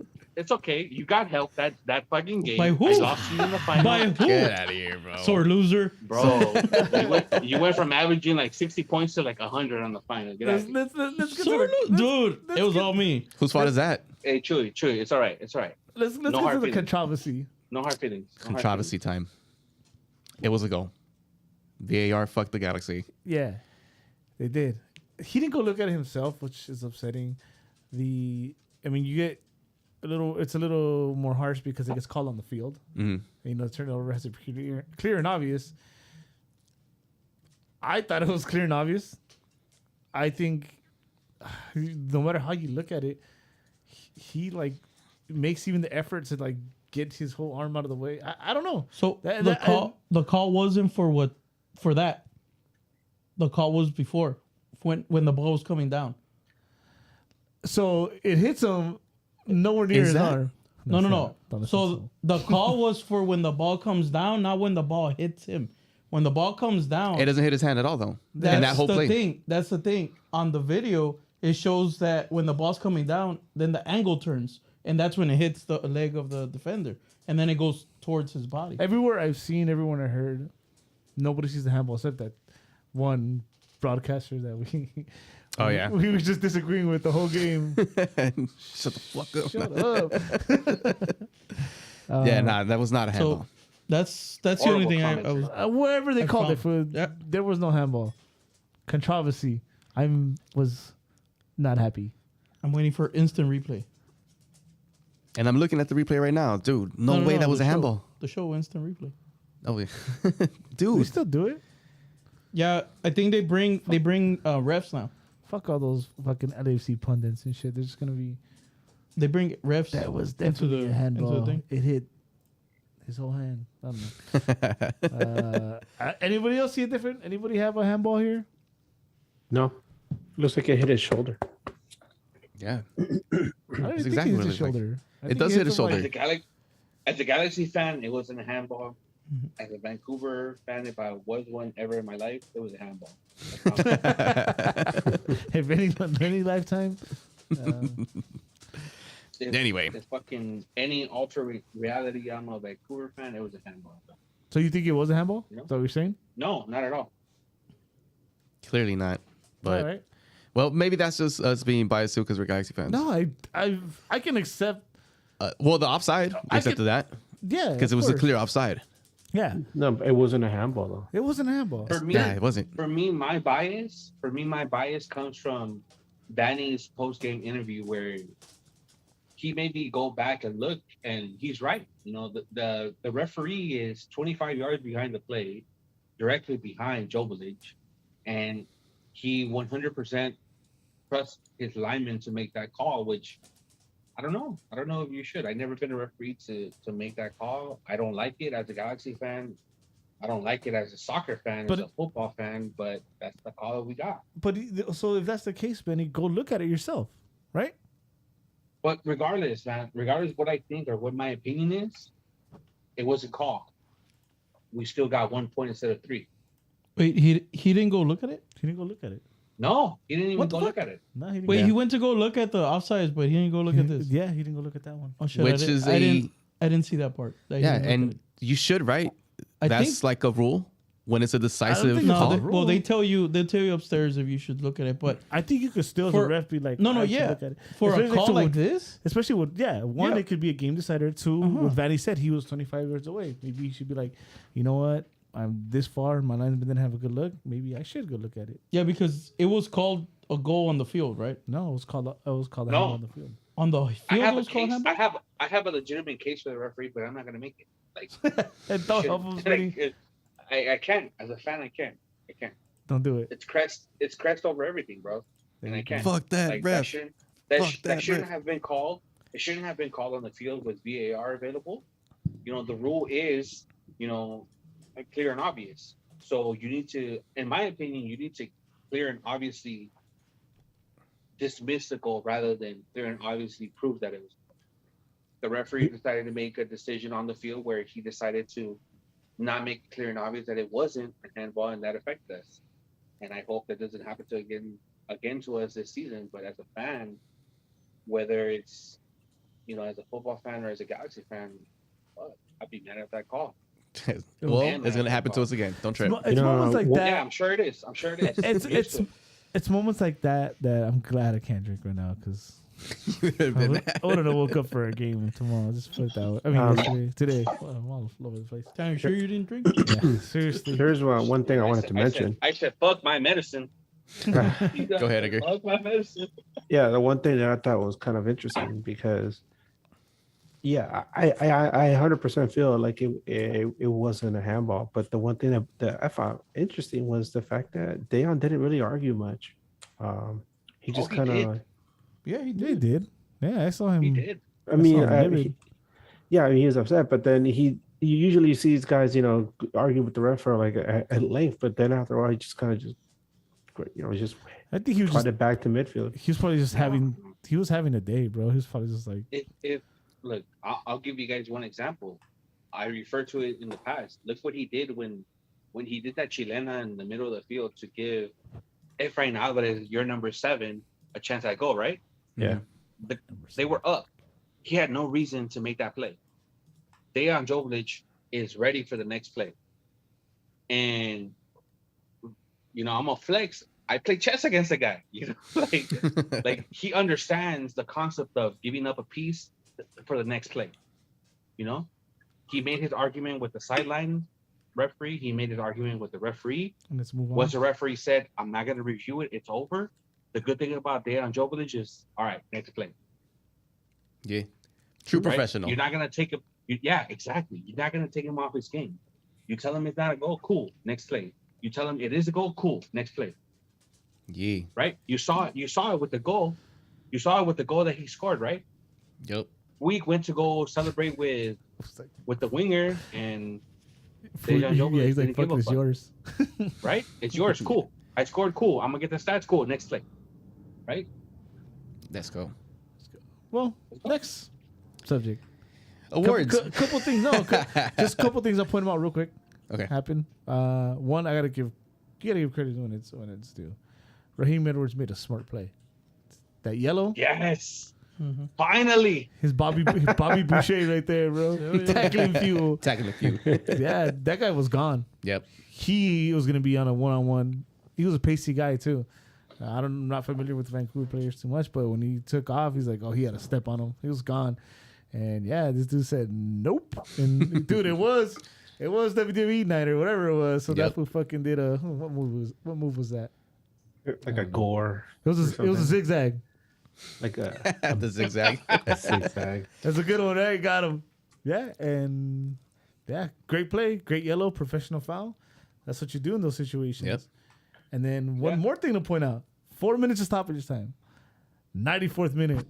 Klinsman, baby. Klinsman with that big Klinsman, save, baby. bro. Let's fucking go. What a save. It was going spider nuts. Spider Yes, nuts. it was. He said, nah, Nah, not on my he nuts. decayed him and tumbled. Nope. No. No. That was That's good. in my That was a good one. house. Yeah, that builds confidence. He saved that point right there Yep. too.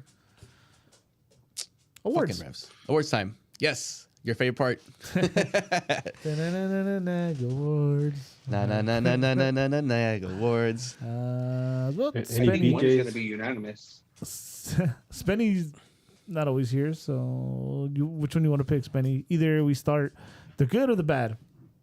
I think let's get the bad out of the way because I think it's going to be unanimous here. Think so? Yeah, I think so Yeah. too. And this award cannot be won by number 7. Yeah. Yeah, absolutely not. All right, so who you got, So, Spenny? the game is off award is going to be a Vicky Tweet.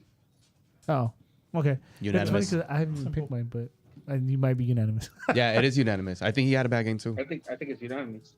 He's having a bad season, like Yeah. Eddie said, and that's Yeah. unfortunate because we need I him. won't go that far. I'm just going to say that for his quality, the game was off. Yeah, well, he got it last week too. I'm not gonna blame a 3-game season on him. I'm not gonna put that on him. I'm not gonna put that evil on him, Ricky Bobby. Yeah, But his game was off. Well, in Shark Tank fashion, I'll clear the table here. Same. Ricky, he's not playing to the standard. You want to be MVP? Show me. yep. What about you, Edgar? I was actually when I was at the game, I was actually thinking like, man, I feel like Jovic isn't doing enough, and I was gonna say he was gonna get the Gio again this week because I just felt like he's had what 2-3 games now to try to make a big impact, and so far he only has that one weird goal in Kansas City, and then he had one here that was called back, obviously, which really sucks, but still, at this point, you're supposed to make a bigger impact on it. Not just live for that one rare opportunity when you're going to get a busted play and score a goal. You're supposed to be finding ways to get open. And I know you guys are saying Ricky Push, isn't doing his job and finding, guys open and maybe making those passes that he was making late last season. But I just feel like maybe Dayon should be able to do something else, something more than just try to meet him there in the box. Because we saw him last season; he was running back and helping the defense. He was doing a lot of other stuff in the middle. And this season, it seems like he's not doing a lot of the other stuff. That's just my opinion. Yeah. Wait, so who was it? His hero's letting him down. What you got, Chewy? Game is off award. Push. Yeah. Straight up. Yeah. Damn, Poos. You're not MVP right now. Hey, Edgar, I encourage you to go watch the game again. Man, Dejan Jovic put in work. Towards the end of the game, remember he tracked back 110 yards from a corner on his end to defensively to stop his turnover. He called a turnover. He likes to run. But it's fair. Edgar holds Dayon in high standards. So Yeah. why not? No, yeah, of course. All I know is that after 3 games, Kevin Leardom leads the team in goals. Oh, and then Let's I guess go. Deion scored too. I'm kind of all over the place with the next award, so maybe I'll listen to you guys first. Honorable mention. The You Got Heartman honorable mention. I'll go. Mm-hmm. Wait, do I want to go? I mean, I don't mind. I'll go. Get Go it for it. out quick. Tyler Boyd. Played Yep. solid. Yeah. Played solid. That's all I got to say. Go ahead. I don't know who I want to give it to. Fuck, I don't know. I guess just to keep it different, I'm gonna go with Cáceres. Cáceres? It's one of those things where I don't feel we're put in too much danger. I pulled out Neil's, little shakiness at the beginning. If we gave Neil an award last week, then I think Martin Cáceres deserves it too, because nothing's really coming through that center, and Cáceres has been behind a lot of clearances and a lot of stopping a lot of plays. So I'm just gonna go with Cáceres just because we haven't really mentioned them at all besides the starting lineup. So Yeah. So I'll go and he almost had that I'll goal. go next. Go for ahead. it. I'll go next. So I was debating with this person being the honorable mention and the player of the game, but as an honorable mention, I'm gonna go with Clint because he came in and he changed the game for us in a very subtle way that helped us at least go for the win with his passing and his ability to just keep the shutout once he came in. Obviously, we were already down 1-0, but he kept a shutout for his time on the field. That's my honorable mention because he made a legitimate change and shifted the game towards our favor by coming in.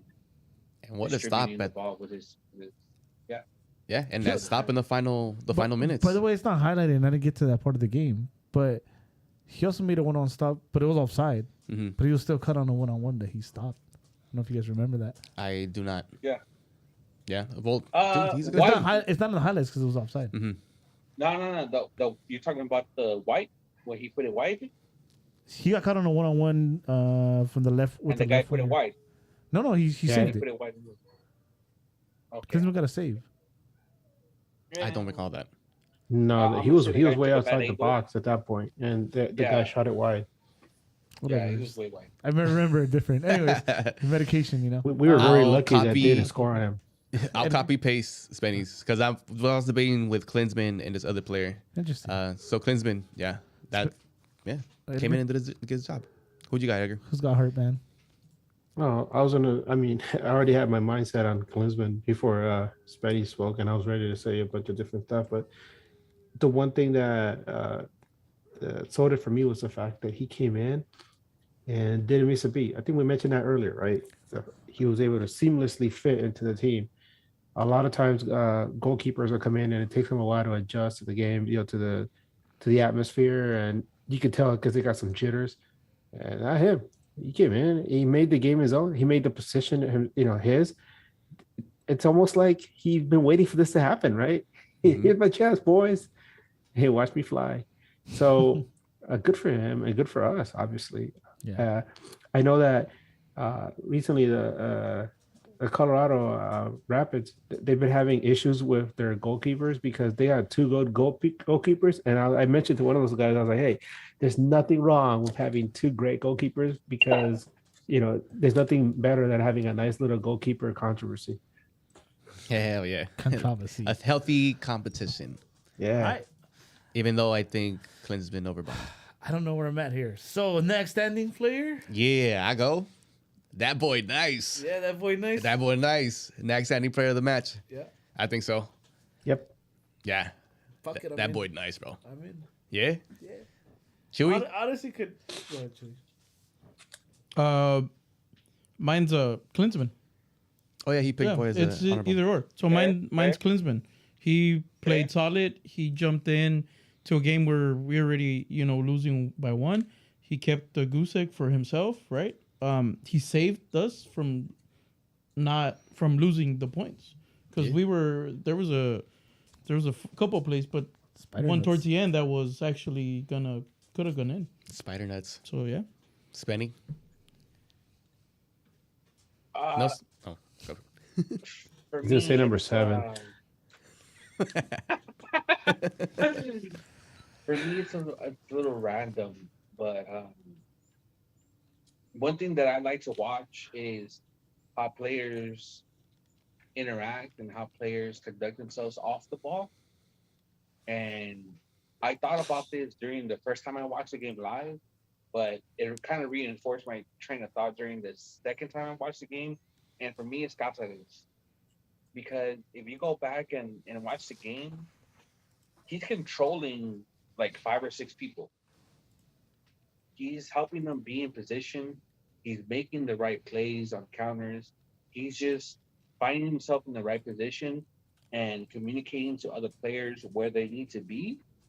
Especially when you have a backup goalie, he's communicating to players where they need to be to defensively be sound and not become a liability. So it's an unpopular opinion, but for me, it's confident just because how he held himself accountable and how he held the people around him accountable of where they needed to be. I mean, it's not unpopular. I mean, I picked him as a Eagle Heart man. Yeah. But I already picked Boyd. I don't remember who asked me, but they're like, when's the last time we signed a good center back? Like Polenta was decent. Yeah. Good, but Nah, fuck that. good. No, he was like, but I think with him it's like it was kind of a raw deal because we didn't get him see him with a good partner and it made him look worse. That. But in the one-on-ones, he looked great. But No, I know you were gonna say that shit. Go back and watch that playoff game on his one-on-ones. He got owned by fucking the fool that's in Toronto now. What's his name? Diamond. He got owned by that fool. Don't give me that he shit. got punked. That Alright. he was. He got punked. I'll agree with you. Fuck I'm not it. gonna So, accept that. point is, we have I'm not gonna Cáceres accept now, that. bro. God damn. It's all right. I know. Nah. And then he's a pro. He went to the World Cup with Uruguay. Yeah. He's played in Liverpool, and I don't know exactly where else in Europe, but what a player for someone like Jane O'Neill to learn from. Yeah, right? hell yeah. And the new wingbacks that are going to be right next to him, too. That's right. Who you got, Edgar? Next any player of the match. Good boy. Yeah, that boy nice. That boy nice. That boy nice. Let's go. But also, I do. Hey, so question. So, because of Zubat, I declared that you can't give him the Players Off award because that's just his game. If Tyler Boyd keeps playing at this level, are we gonna not giving the player the game award because that is his game? Nah. That's not how any of this works. That's not how that works. Okay. I do want to mention, though, maybe like a double honorable mention because I think he deserves it, right? Our leading scorer, because he's got an assist and a goal in the season, bro. He's not spectacular or anything, but he's been less of a liability than Edwards. I mean, Leerdam deserves some love too. Yeah, and he scored. I He's mean, playing with a little fire because he knows that maybe his minutes are going to be limited in the next few months. And then you got to feel for him too, because he's going on international duty right when this guy comes in. Yep. Damn. Sucks, man. Like, nah. Oh shit. He's gonna be watching on his phone, just a tear in his eye. Fuck, this kid's a baller. Should I even go back? We got questions, Brian? Yes, we do. Merry questions. Let's go with some questions. Sharky14 on Instagram. We suck. Yeah. And I ain't even mad. Me neither, actually. I'm not even mad. Why? Because that boy nice. Because that boy nice. Funkles. Love Jovic, but he hasn't looked good as a starter. He also says, I know everyone is high on Neil, but still a very unfinished product. Yeah, but we know that. Yeah. Yeah. I don't mind him start, though. He's a diamond in the rough. Starter in the rotation. Yeah. Logan Jones. Can't stand watching Efra anymore. Dude should play on the AYSL team. Oh. Damn. Nah, last thing he needs is those after game snacks. After game snacks. It's fucked up. Stay in Trucha. Not much of an attacking threat. Not much of a defensive threat. Not much of anything. The whole team. That's what I'm guessing. Anti-freeze breakfast. I'm just glad we have a solid backup goalie. Jonathan Klinsmann is going to take over for Bond. I think so too, dude. Yeah. Anti-freeze is the reason why Brian will never go back to San Antonio. Colombian 99. Backline improved. Efra needs to go. Dayon is a bench player. And Memo can't cross the ball. Damn. Logan Jones. Damn. I know. Anything else? Thoughts on stupid ass gags and people selling people's seats in supporter sections? All right. Hold on. Let's circle back to that. Sure. There's more of that. Sure. Expert dog. It's sad not seeing supporter groups in the stands. Okay. It is. Can we protest inside the stadium instead? No, because they have the right to kick you out. Yeah. Because they can insinuate you to right? Am I mistaken or am I wrong? What? That's like technically like it can Inside and insinuate right? right? Like, No, but if you protest inside, they can because it's Private? not the conduct. It's private Yeah. property for starters, and it's not the conduct that they want. Okay. So they can kick you out. Cool. Raul the ref. Tyler Boyd looked good today, and unfortunately, Efra isn't. Because that boy nice. That boy nice. Let's see. G Bus 121. How do we really feel about Will Kuntz? I'm in. 100% in on that. Yeah. Yep. Yeah, you guys too? Yeah. Let's go. I'm all about the Coons. Yeah. Tony, be real. Has the FO reached out to the supporter groups about resolving the problem and getting them back in? I don't know. Insight. Yeah, we don't have any insights. We don't. Yeah. Why would they? Why would they Why would they? resolve it? Oh, they have some kind of like communication and they work together in a way. So I would think they But would communicate at least To with the resolve leadership. it, right? Yeah. To resolve it, somebody has to get fired or quit. I'm sure. Okay, well, if I had I assume there has been communication, and they continue to try to figure out ways to resolve it without getting that person fired. I don't. But that's come to a what is it? Fuck, what's the word? I just lost that word. like we say. Bird. Hey, like we say in Spanish, para disimular. Oh, that's what you think it is? That's all it is. Any sort of communication that's going on between them, it's para disimular. So, just so we're clear, Mhm. I think everyone here is Klein out. Klein out. I just Klein want to out, be yes. careful with certain things I say, right? So, it's hard unless shit really hits the fan to see a guy that just got an extension get fired. Right? I'm starting to feel more and more like that. Where like he ain't going. I won't be careful with my words if you let me go off. I'd rather not. I'd rather not lose listeners. And Yeah, I want to get to the Logan Jones. He said, "Stupid ass Galaxy selling tickets." Right. Mm-hmm. The thing is, and again, I want to be careful. Klein out, right? 100%. At the end of the day, Yeah. this is a business, right? So I don't know the way the ins and outs of supporter groups work as far as like allocating tickets, but I assume there's something like you guys have either. I feel like it goes either way. Like you have X amount of time to sell X amount of tickets, or they go up to them like, how many tickets do you want to sell through your site? Like I've done that much. Although we're cool with supporter groups, we've never really been a part of them, but I've bought tickets through ACB, through Riot Squad, right? Mm-hmm. So if the supporter groups aren't going to promote or sell those tickets, it's a business. They can't sit there and lose money. Yeah. Right? You're not going to use them. We're going to sell them. Whether you think that's right or wrong, that's your opinion. I just looking at it as a business. And that's what they did. I'm full Klein out. And it's maybe it'll upset some people what I'm about to say, but I think it's fair game. I think you're right. 100% agree with you. So, and by the way, I get it. I get how it looks. yeah, I 100% get that too. no, yeah, of course, I get why people would be mad, but you're right. If those tickets are available and they can sell them and they don't belong to anybody that's a season ticket member already, then yeah, it is for a game, even if people don't like it. Yeah. And then I know, and I get that they don't want people in the section either. No, of course. Like, and I don't think they might have sold tickets in that particular section, like 121. Mm-hmm. But I want to give people the benefit of the doubt, right? Like a lot of those tickets were part of the packages. Mm-hmm. I think they pointed online too. Like the beer one was in the North End or whatever. Yeah, Probably those people are casuals and they don't know. they just want to go see the Galaxy. They see an open section. Mm-hmm. They go in there. Yeah. And a good deal, right? And a good You deal. got Yeah. Yeah. It was a good deal. $30. Yeah. Like Okay. definitely the people that went, I don't think anyone in that section or went to that section was there to sabotage or Mhm. anything. Or Especially to be with like- that the new prices that Chewy was talking about before the broadcast started, right?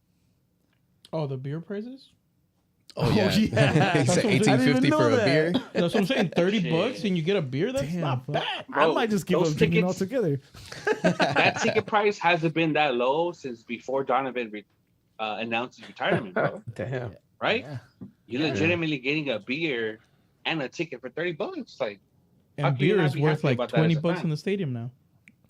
$20 a beer. I mean, I don't know about 20. You said 18.50, which is Plus bad tax. enough. Tax and CRV. There's no tax. It's 1850 is $20, fool. Yeah. What the fuck? You know, just like with a 6:30, ya son las 7. You know, come on, fool. So how it okay, works. so about this FO reaching out to SGs, do you guys think that this Will Kuntz signing could be a compromise that the support groups are willing to take? Since it will probably mean that Klein won't be involved with anything in relation to the Galaxy. I don't know. He's just gonna do business. I don't know, bro. I think there's people that want what they want. Right? Yeah. And I can't speak for everybody. So there's people that want Klein out. That's it. They've drawn the line on the sand. It's like, I'm not coming back unless This happens. right? But then you also have to think like if this is a home run, right? And let me not use Johnny Russell, right? But I was talking to Edgar. I think I was talking to you, Edgar, right? About what if the Galaxy? They keep talking about like making interleague moves, right? What if the Galaxy like is waiting for that time because of some kind of fucking loophole, right? Like let's just, and I think I use this example with Edgar too, a Pozuelo type trade. It's like, all right, I don't know what he makes, right? We're using that as an example. So let's say Pozuelo makes whatever the most, not the most, but in this ideal situation, the most it can be. Let's say he makes 3.2 million a year.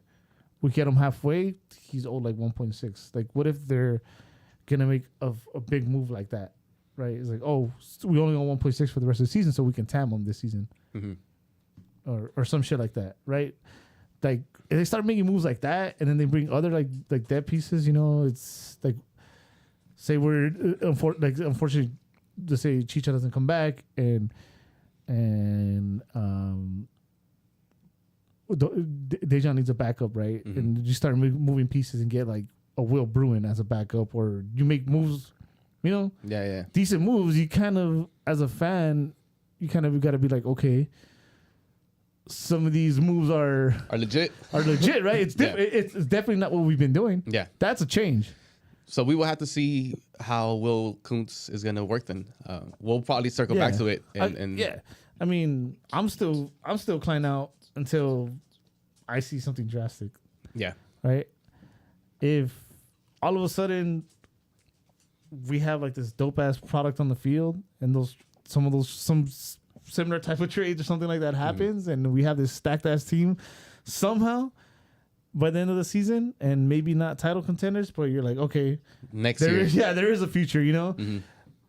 And then the business does great too. Mm-hmm. You know, and then you lower the beers to $10. Damn, that'd be the day. I might not be Klein out, but I might be a little more quiet. You know, maybe stop using the hashtag a little bit. Yeah. But until things change. Yeah. I'm Klein out.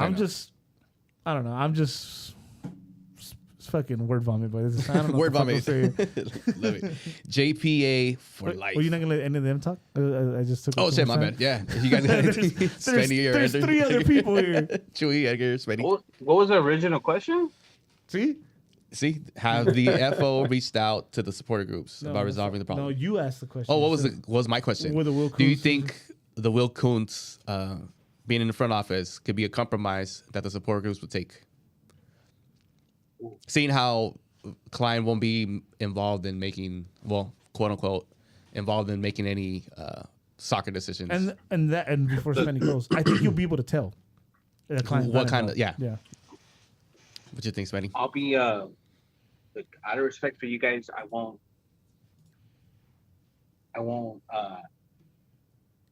ask for all the smoke. You won't be Spenny. I will say what I will say is I am against the boycott.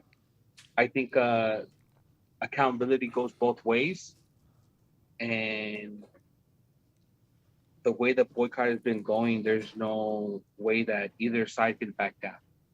It's either Klein out or you're not in the stands. I think this move is going to be a positive move for the team. Whether certain individuals want to acknowledge it or not, that's up to them.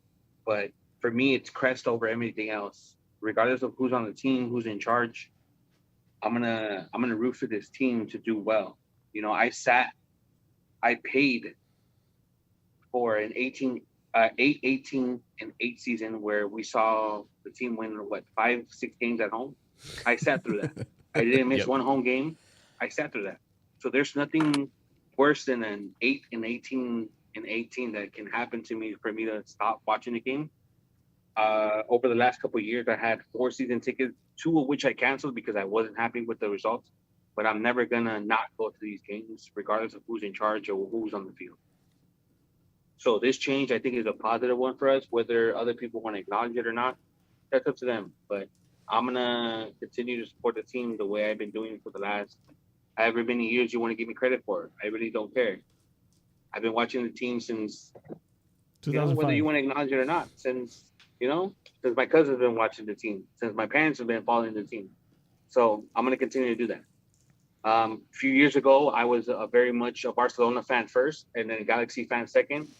Even after the 8, 18, and 18, I'm still a Galaxy fan first, and then everybody else falls second, third, fourth, and fifth. And that's going to be my stand regardless. And clean. Gotcha. By the way, Football Galaxy, he figured it out. They're going to trade Costa for Almada. Let's go. I wish. I would take that trade. I know we would. We would. I'm sure Atlanta would too, right? I think you know what? I kind of think that I would do it too. Atlanta is like, we need some carnaval down here. Bring them down. We trade them. We give them like, okay, Atlanta gets 80% of future sales, and we sell them. We're like, we'll send you Costa and a number 7. Damn, Bro, that'd be perfect. 10 and 7. Yeah, 17, baby. Give him Costa, give him number 7, and future sales of whoever we receive. Like, just please take him out. Please. He said, please. That's the magic word. And you want a house on Hawthorne, fucking Hawthorne Beach, or Redondo Beach, please. Hawthorne Beach, damn. In Hawthorne, We'll open a new beach for you.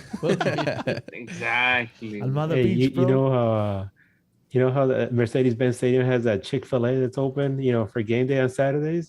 Hey, number 7 could be there. Pre-matching. Free at the Chick-fil-A. Fuck. Like, yeah. All right, let's get back to these questions. JPA for life. Who has the potential to replace Chris Klein? I don't know that.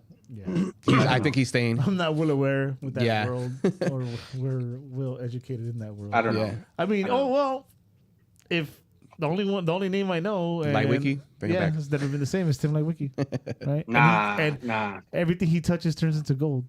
Yep. Really? Yep. Look at Miami. But he Is has a that gold different yet? role. I think he's Nah. Don't give me that shit. No, he's not Miami's even set Miami up to anymore. be Wait, where's he really now? big. Once they open up that new stadium, they're gonna make a They get lot Messi? of money.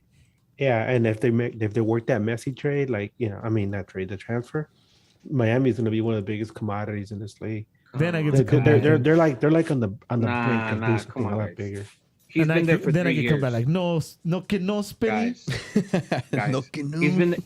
he's been there for 3 years. Are you gonna take their last 3 years over our last 3 years? Exactly. Exactly. Hold on, Spider-Man meme. Exactly. What's the difference? Spider-Man. I mean, come on. And I think that person is gonna be somebody that none of us are aware of right now, and I'm happy for that. let's go. He also says, It's well, gonna Jonathan. it's gonna be this new Kunt coming in. Yeah, Will Kuntz. Let's go. Maybe. That's gonna be my Maybe. favorite name to say forever. Will Jonathan Klinsmann have a bright future as the LA Galaxy goalie? I think Yes. we all agree. Yeah, Yes. we all Oh, like yeah. Klinsmann. Galactic King 13. Is the protest really making a difference in your eyes? And he also says, realistically, seeing things the way they are, seems that Klein's going to be here possibly for another season. I think we kind of touched Yeah, on the. kinda doesn't it? yeah. And yes, I think Klein's going to stay. I don't think Klein's going anywhere. Yeah, I don't think so either. To Sadly. put a little perspective on it, I think we're really going to be able to tell where the team and where the supporter groups stand once he actually comes back after April 24th. Oof. I think that's a real test. We'll see. This Comes whole back. back and forth. Yeah, I think this whole back and forth doesn't really matter until he's legitimately back and actually in the operations of things. One of the things that I was wondering He's is coming back. with the addition of this, this new guy Kuntz, I wonder if we're gonna hear less and less and see less and less of Klein to the point where like he's just not even an entity involved with the league, because in the past they've used him, in some of the advertisements and commercials, and he's been like kind of like a face of the team. He's there in press conferences, but maybe they're just gonna like tell him, hey, go down to the basement, stay there. And when we tell you it's okay to come up, you can leave the building and go home in your car. But for now, just stay down there in the basement and let us, run things. And if you need something, we'll bring you a glass of water or something. Yeah, they're gonna pull off a meta. They're just gonna hire people so that nobody else can hire them and not use them. Damn. And I that mean, does it for hey, quiz. wishful thinking, in the NBA, they've traded coaches and they've traded GMs. So the guy from AEG claimed that we've had inquiries about other teams wanting Chris Klein, right? Hey, what's up, Atlanta? Exactly. Send that Dude, fool. that- Hey, hell yeah. Fuck, we missed out on that one, huh? Atlanta turned it around. Yeah. Damn. First thing he did. What's his name? Bro, nah, hey, if we're going to touch on that fool's leaving. That fool's Huh? leaving. No. There's no way. No, he's leaving. But God damn, I can't Almeida? remember his name. Almeida's leaving, I bro. can't think of the guy that left Seattle to go to Atlanta. Why can't I even fucking think of his name right now? The coach? Gatherway? What is his name, Edgar? Oh, the coach. I No, not the can't coach. fucking- He's GM. and president. The GM, Garth Lagerway. Lagerway. There you go. Dude. Look at how they're turning it around. First move he did was a bold one that nobody was able to go. Let Joseph walk. Yeah. Who would have thought? Yeah, he was Got him their first star? the famous, Bro. he was their face. Yeah. That U22 DP signing. What are you talking about? How can you not Oh, no, mention no, that? yeah. No, I'm just that's one. I'm just I'm That saying the fool first is thing not he did. gonna last in this league, unfortunately. Yeah. That fool's a banger highlight reel. Yup. Fucking man. Oh, but we got Chris Klein. We don't have time for that. We don't have time for that. We don't.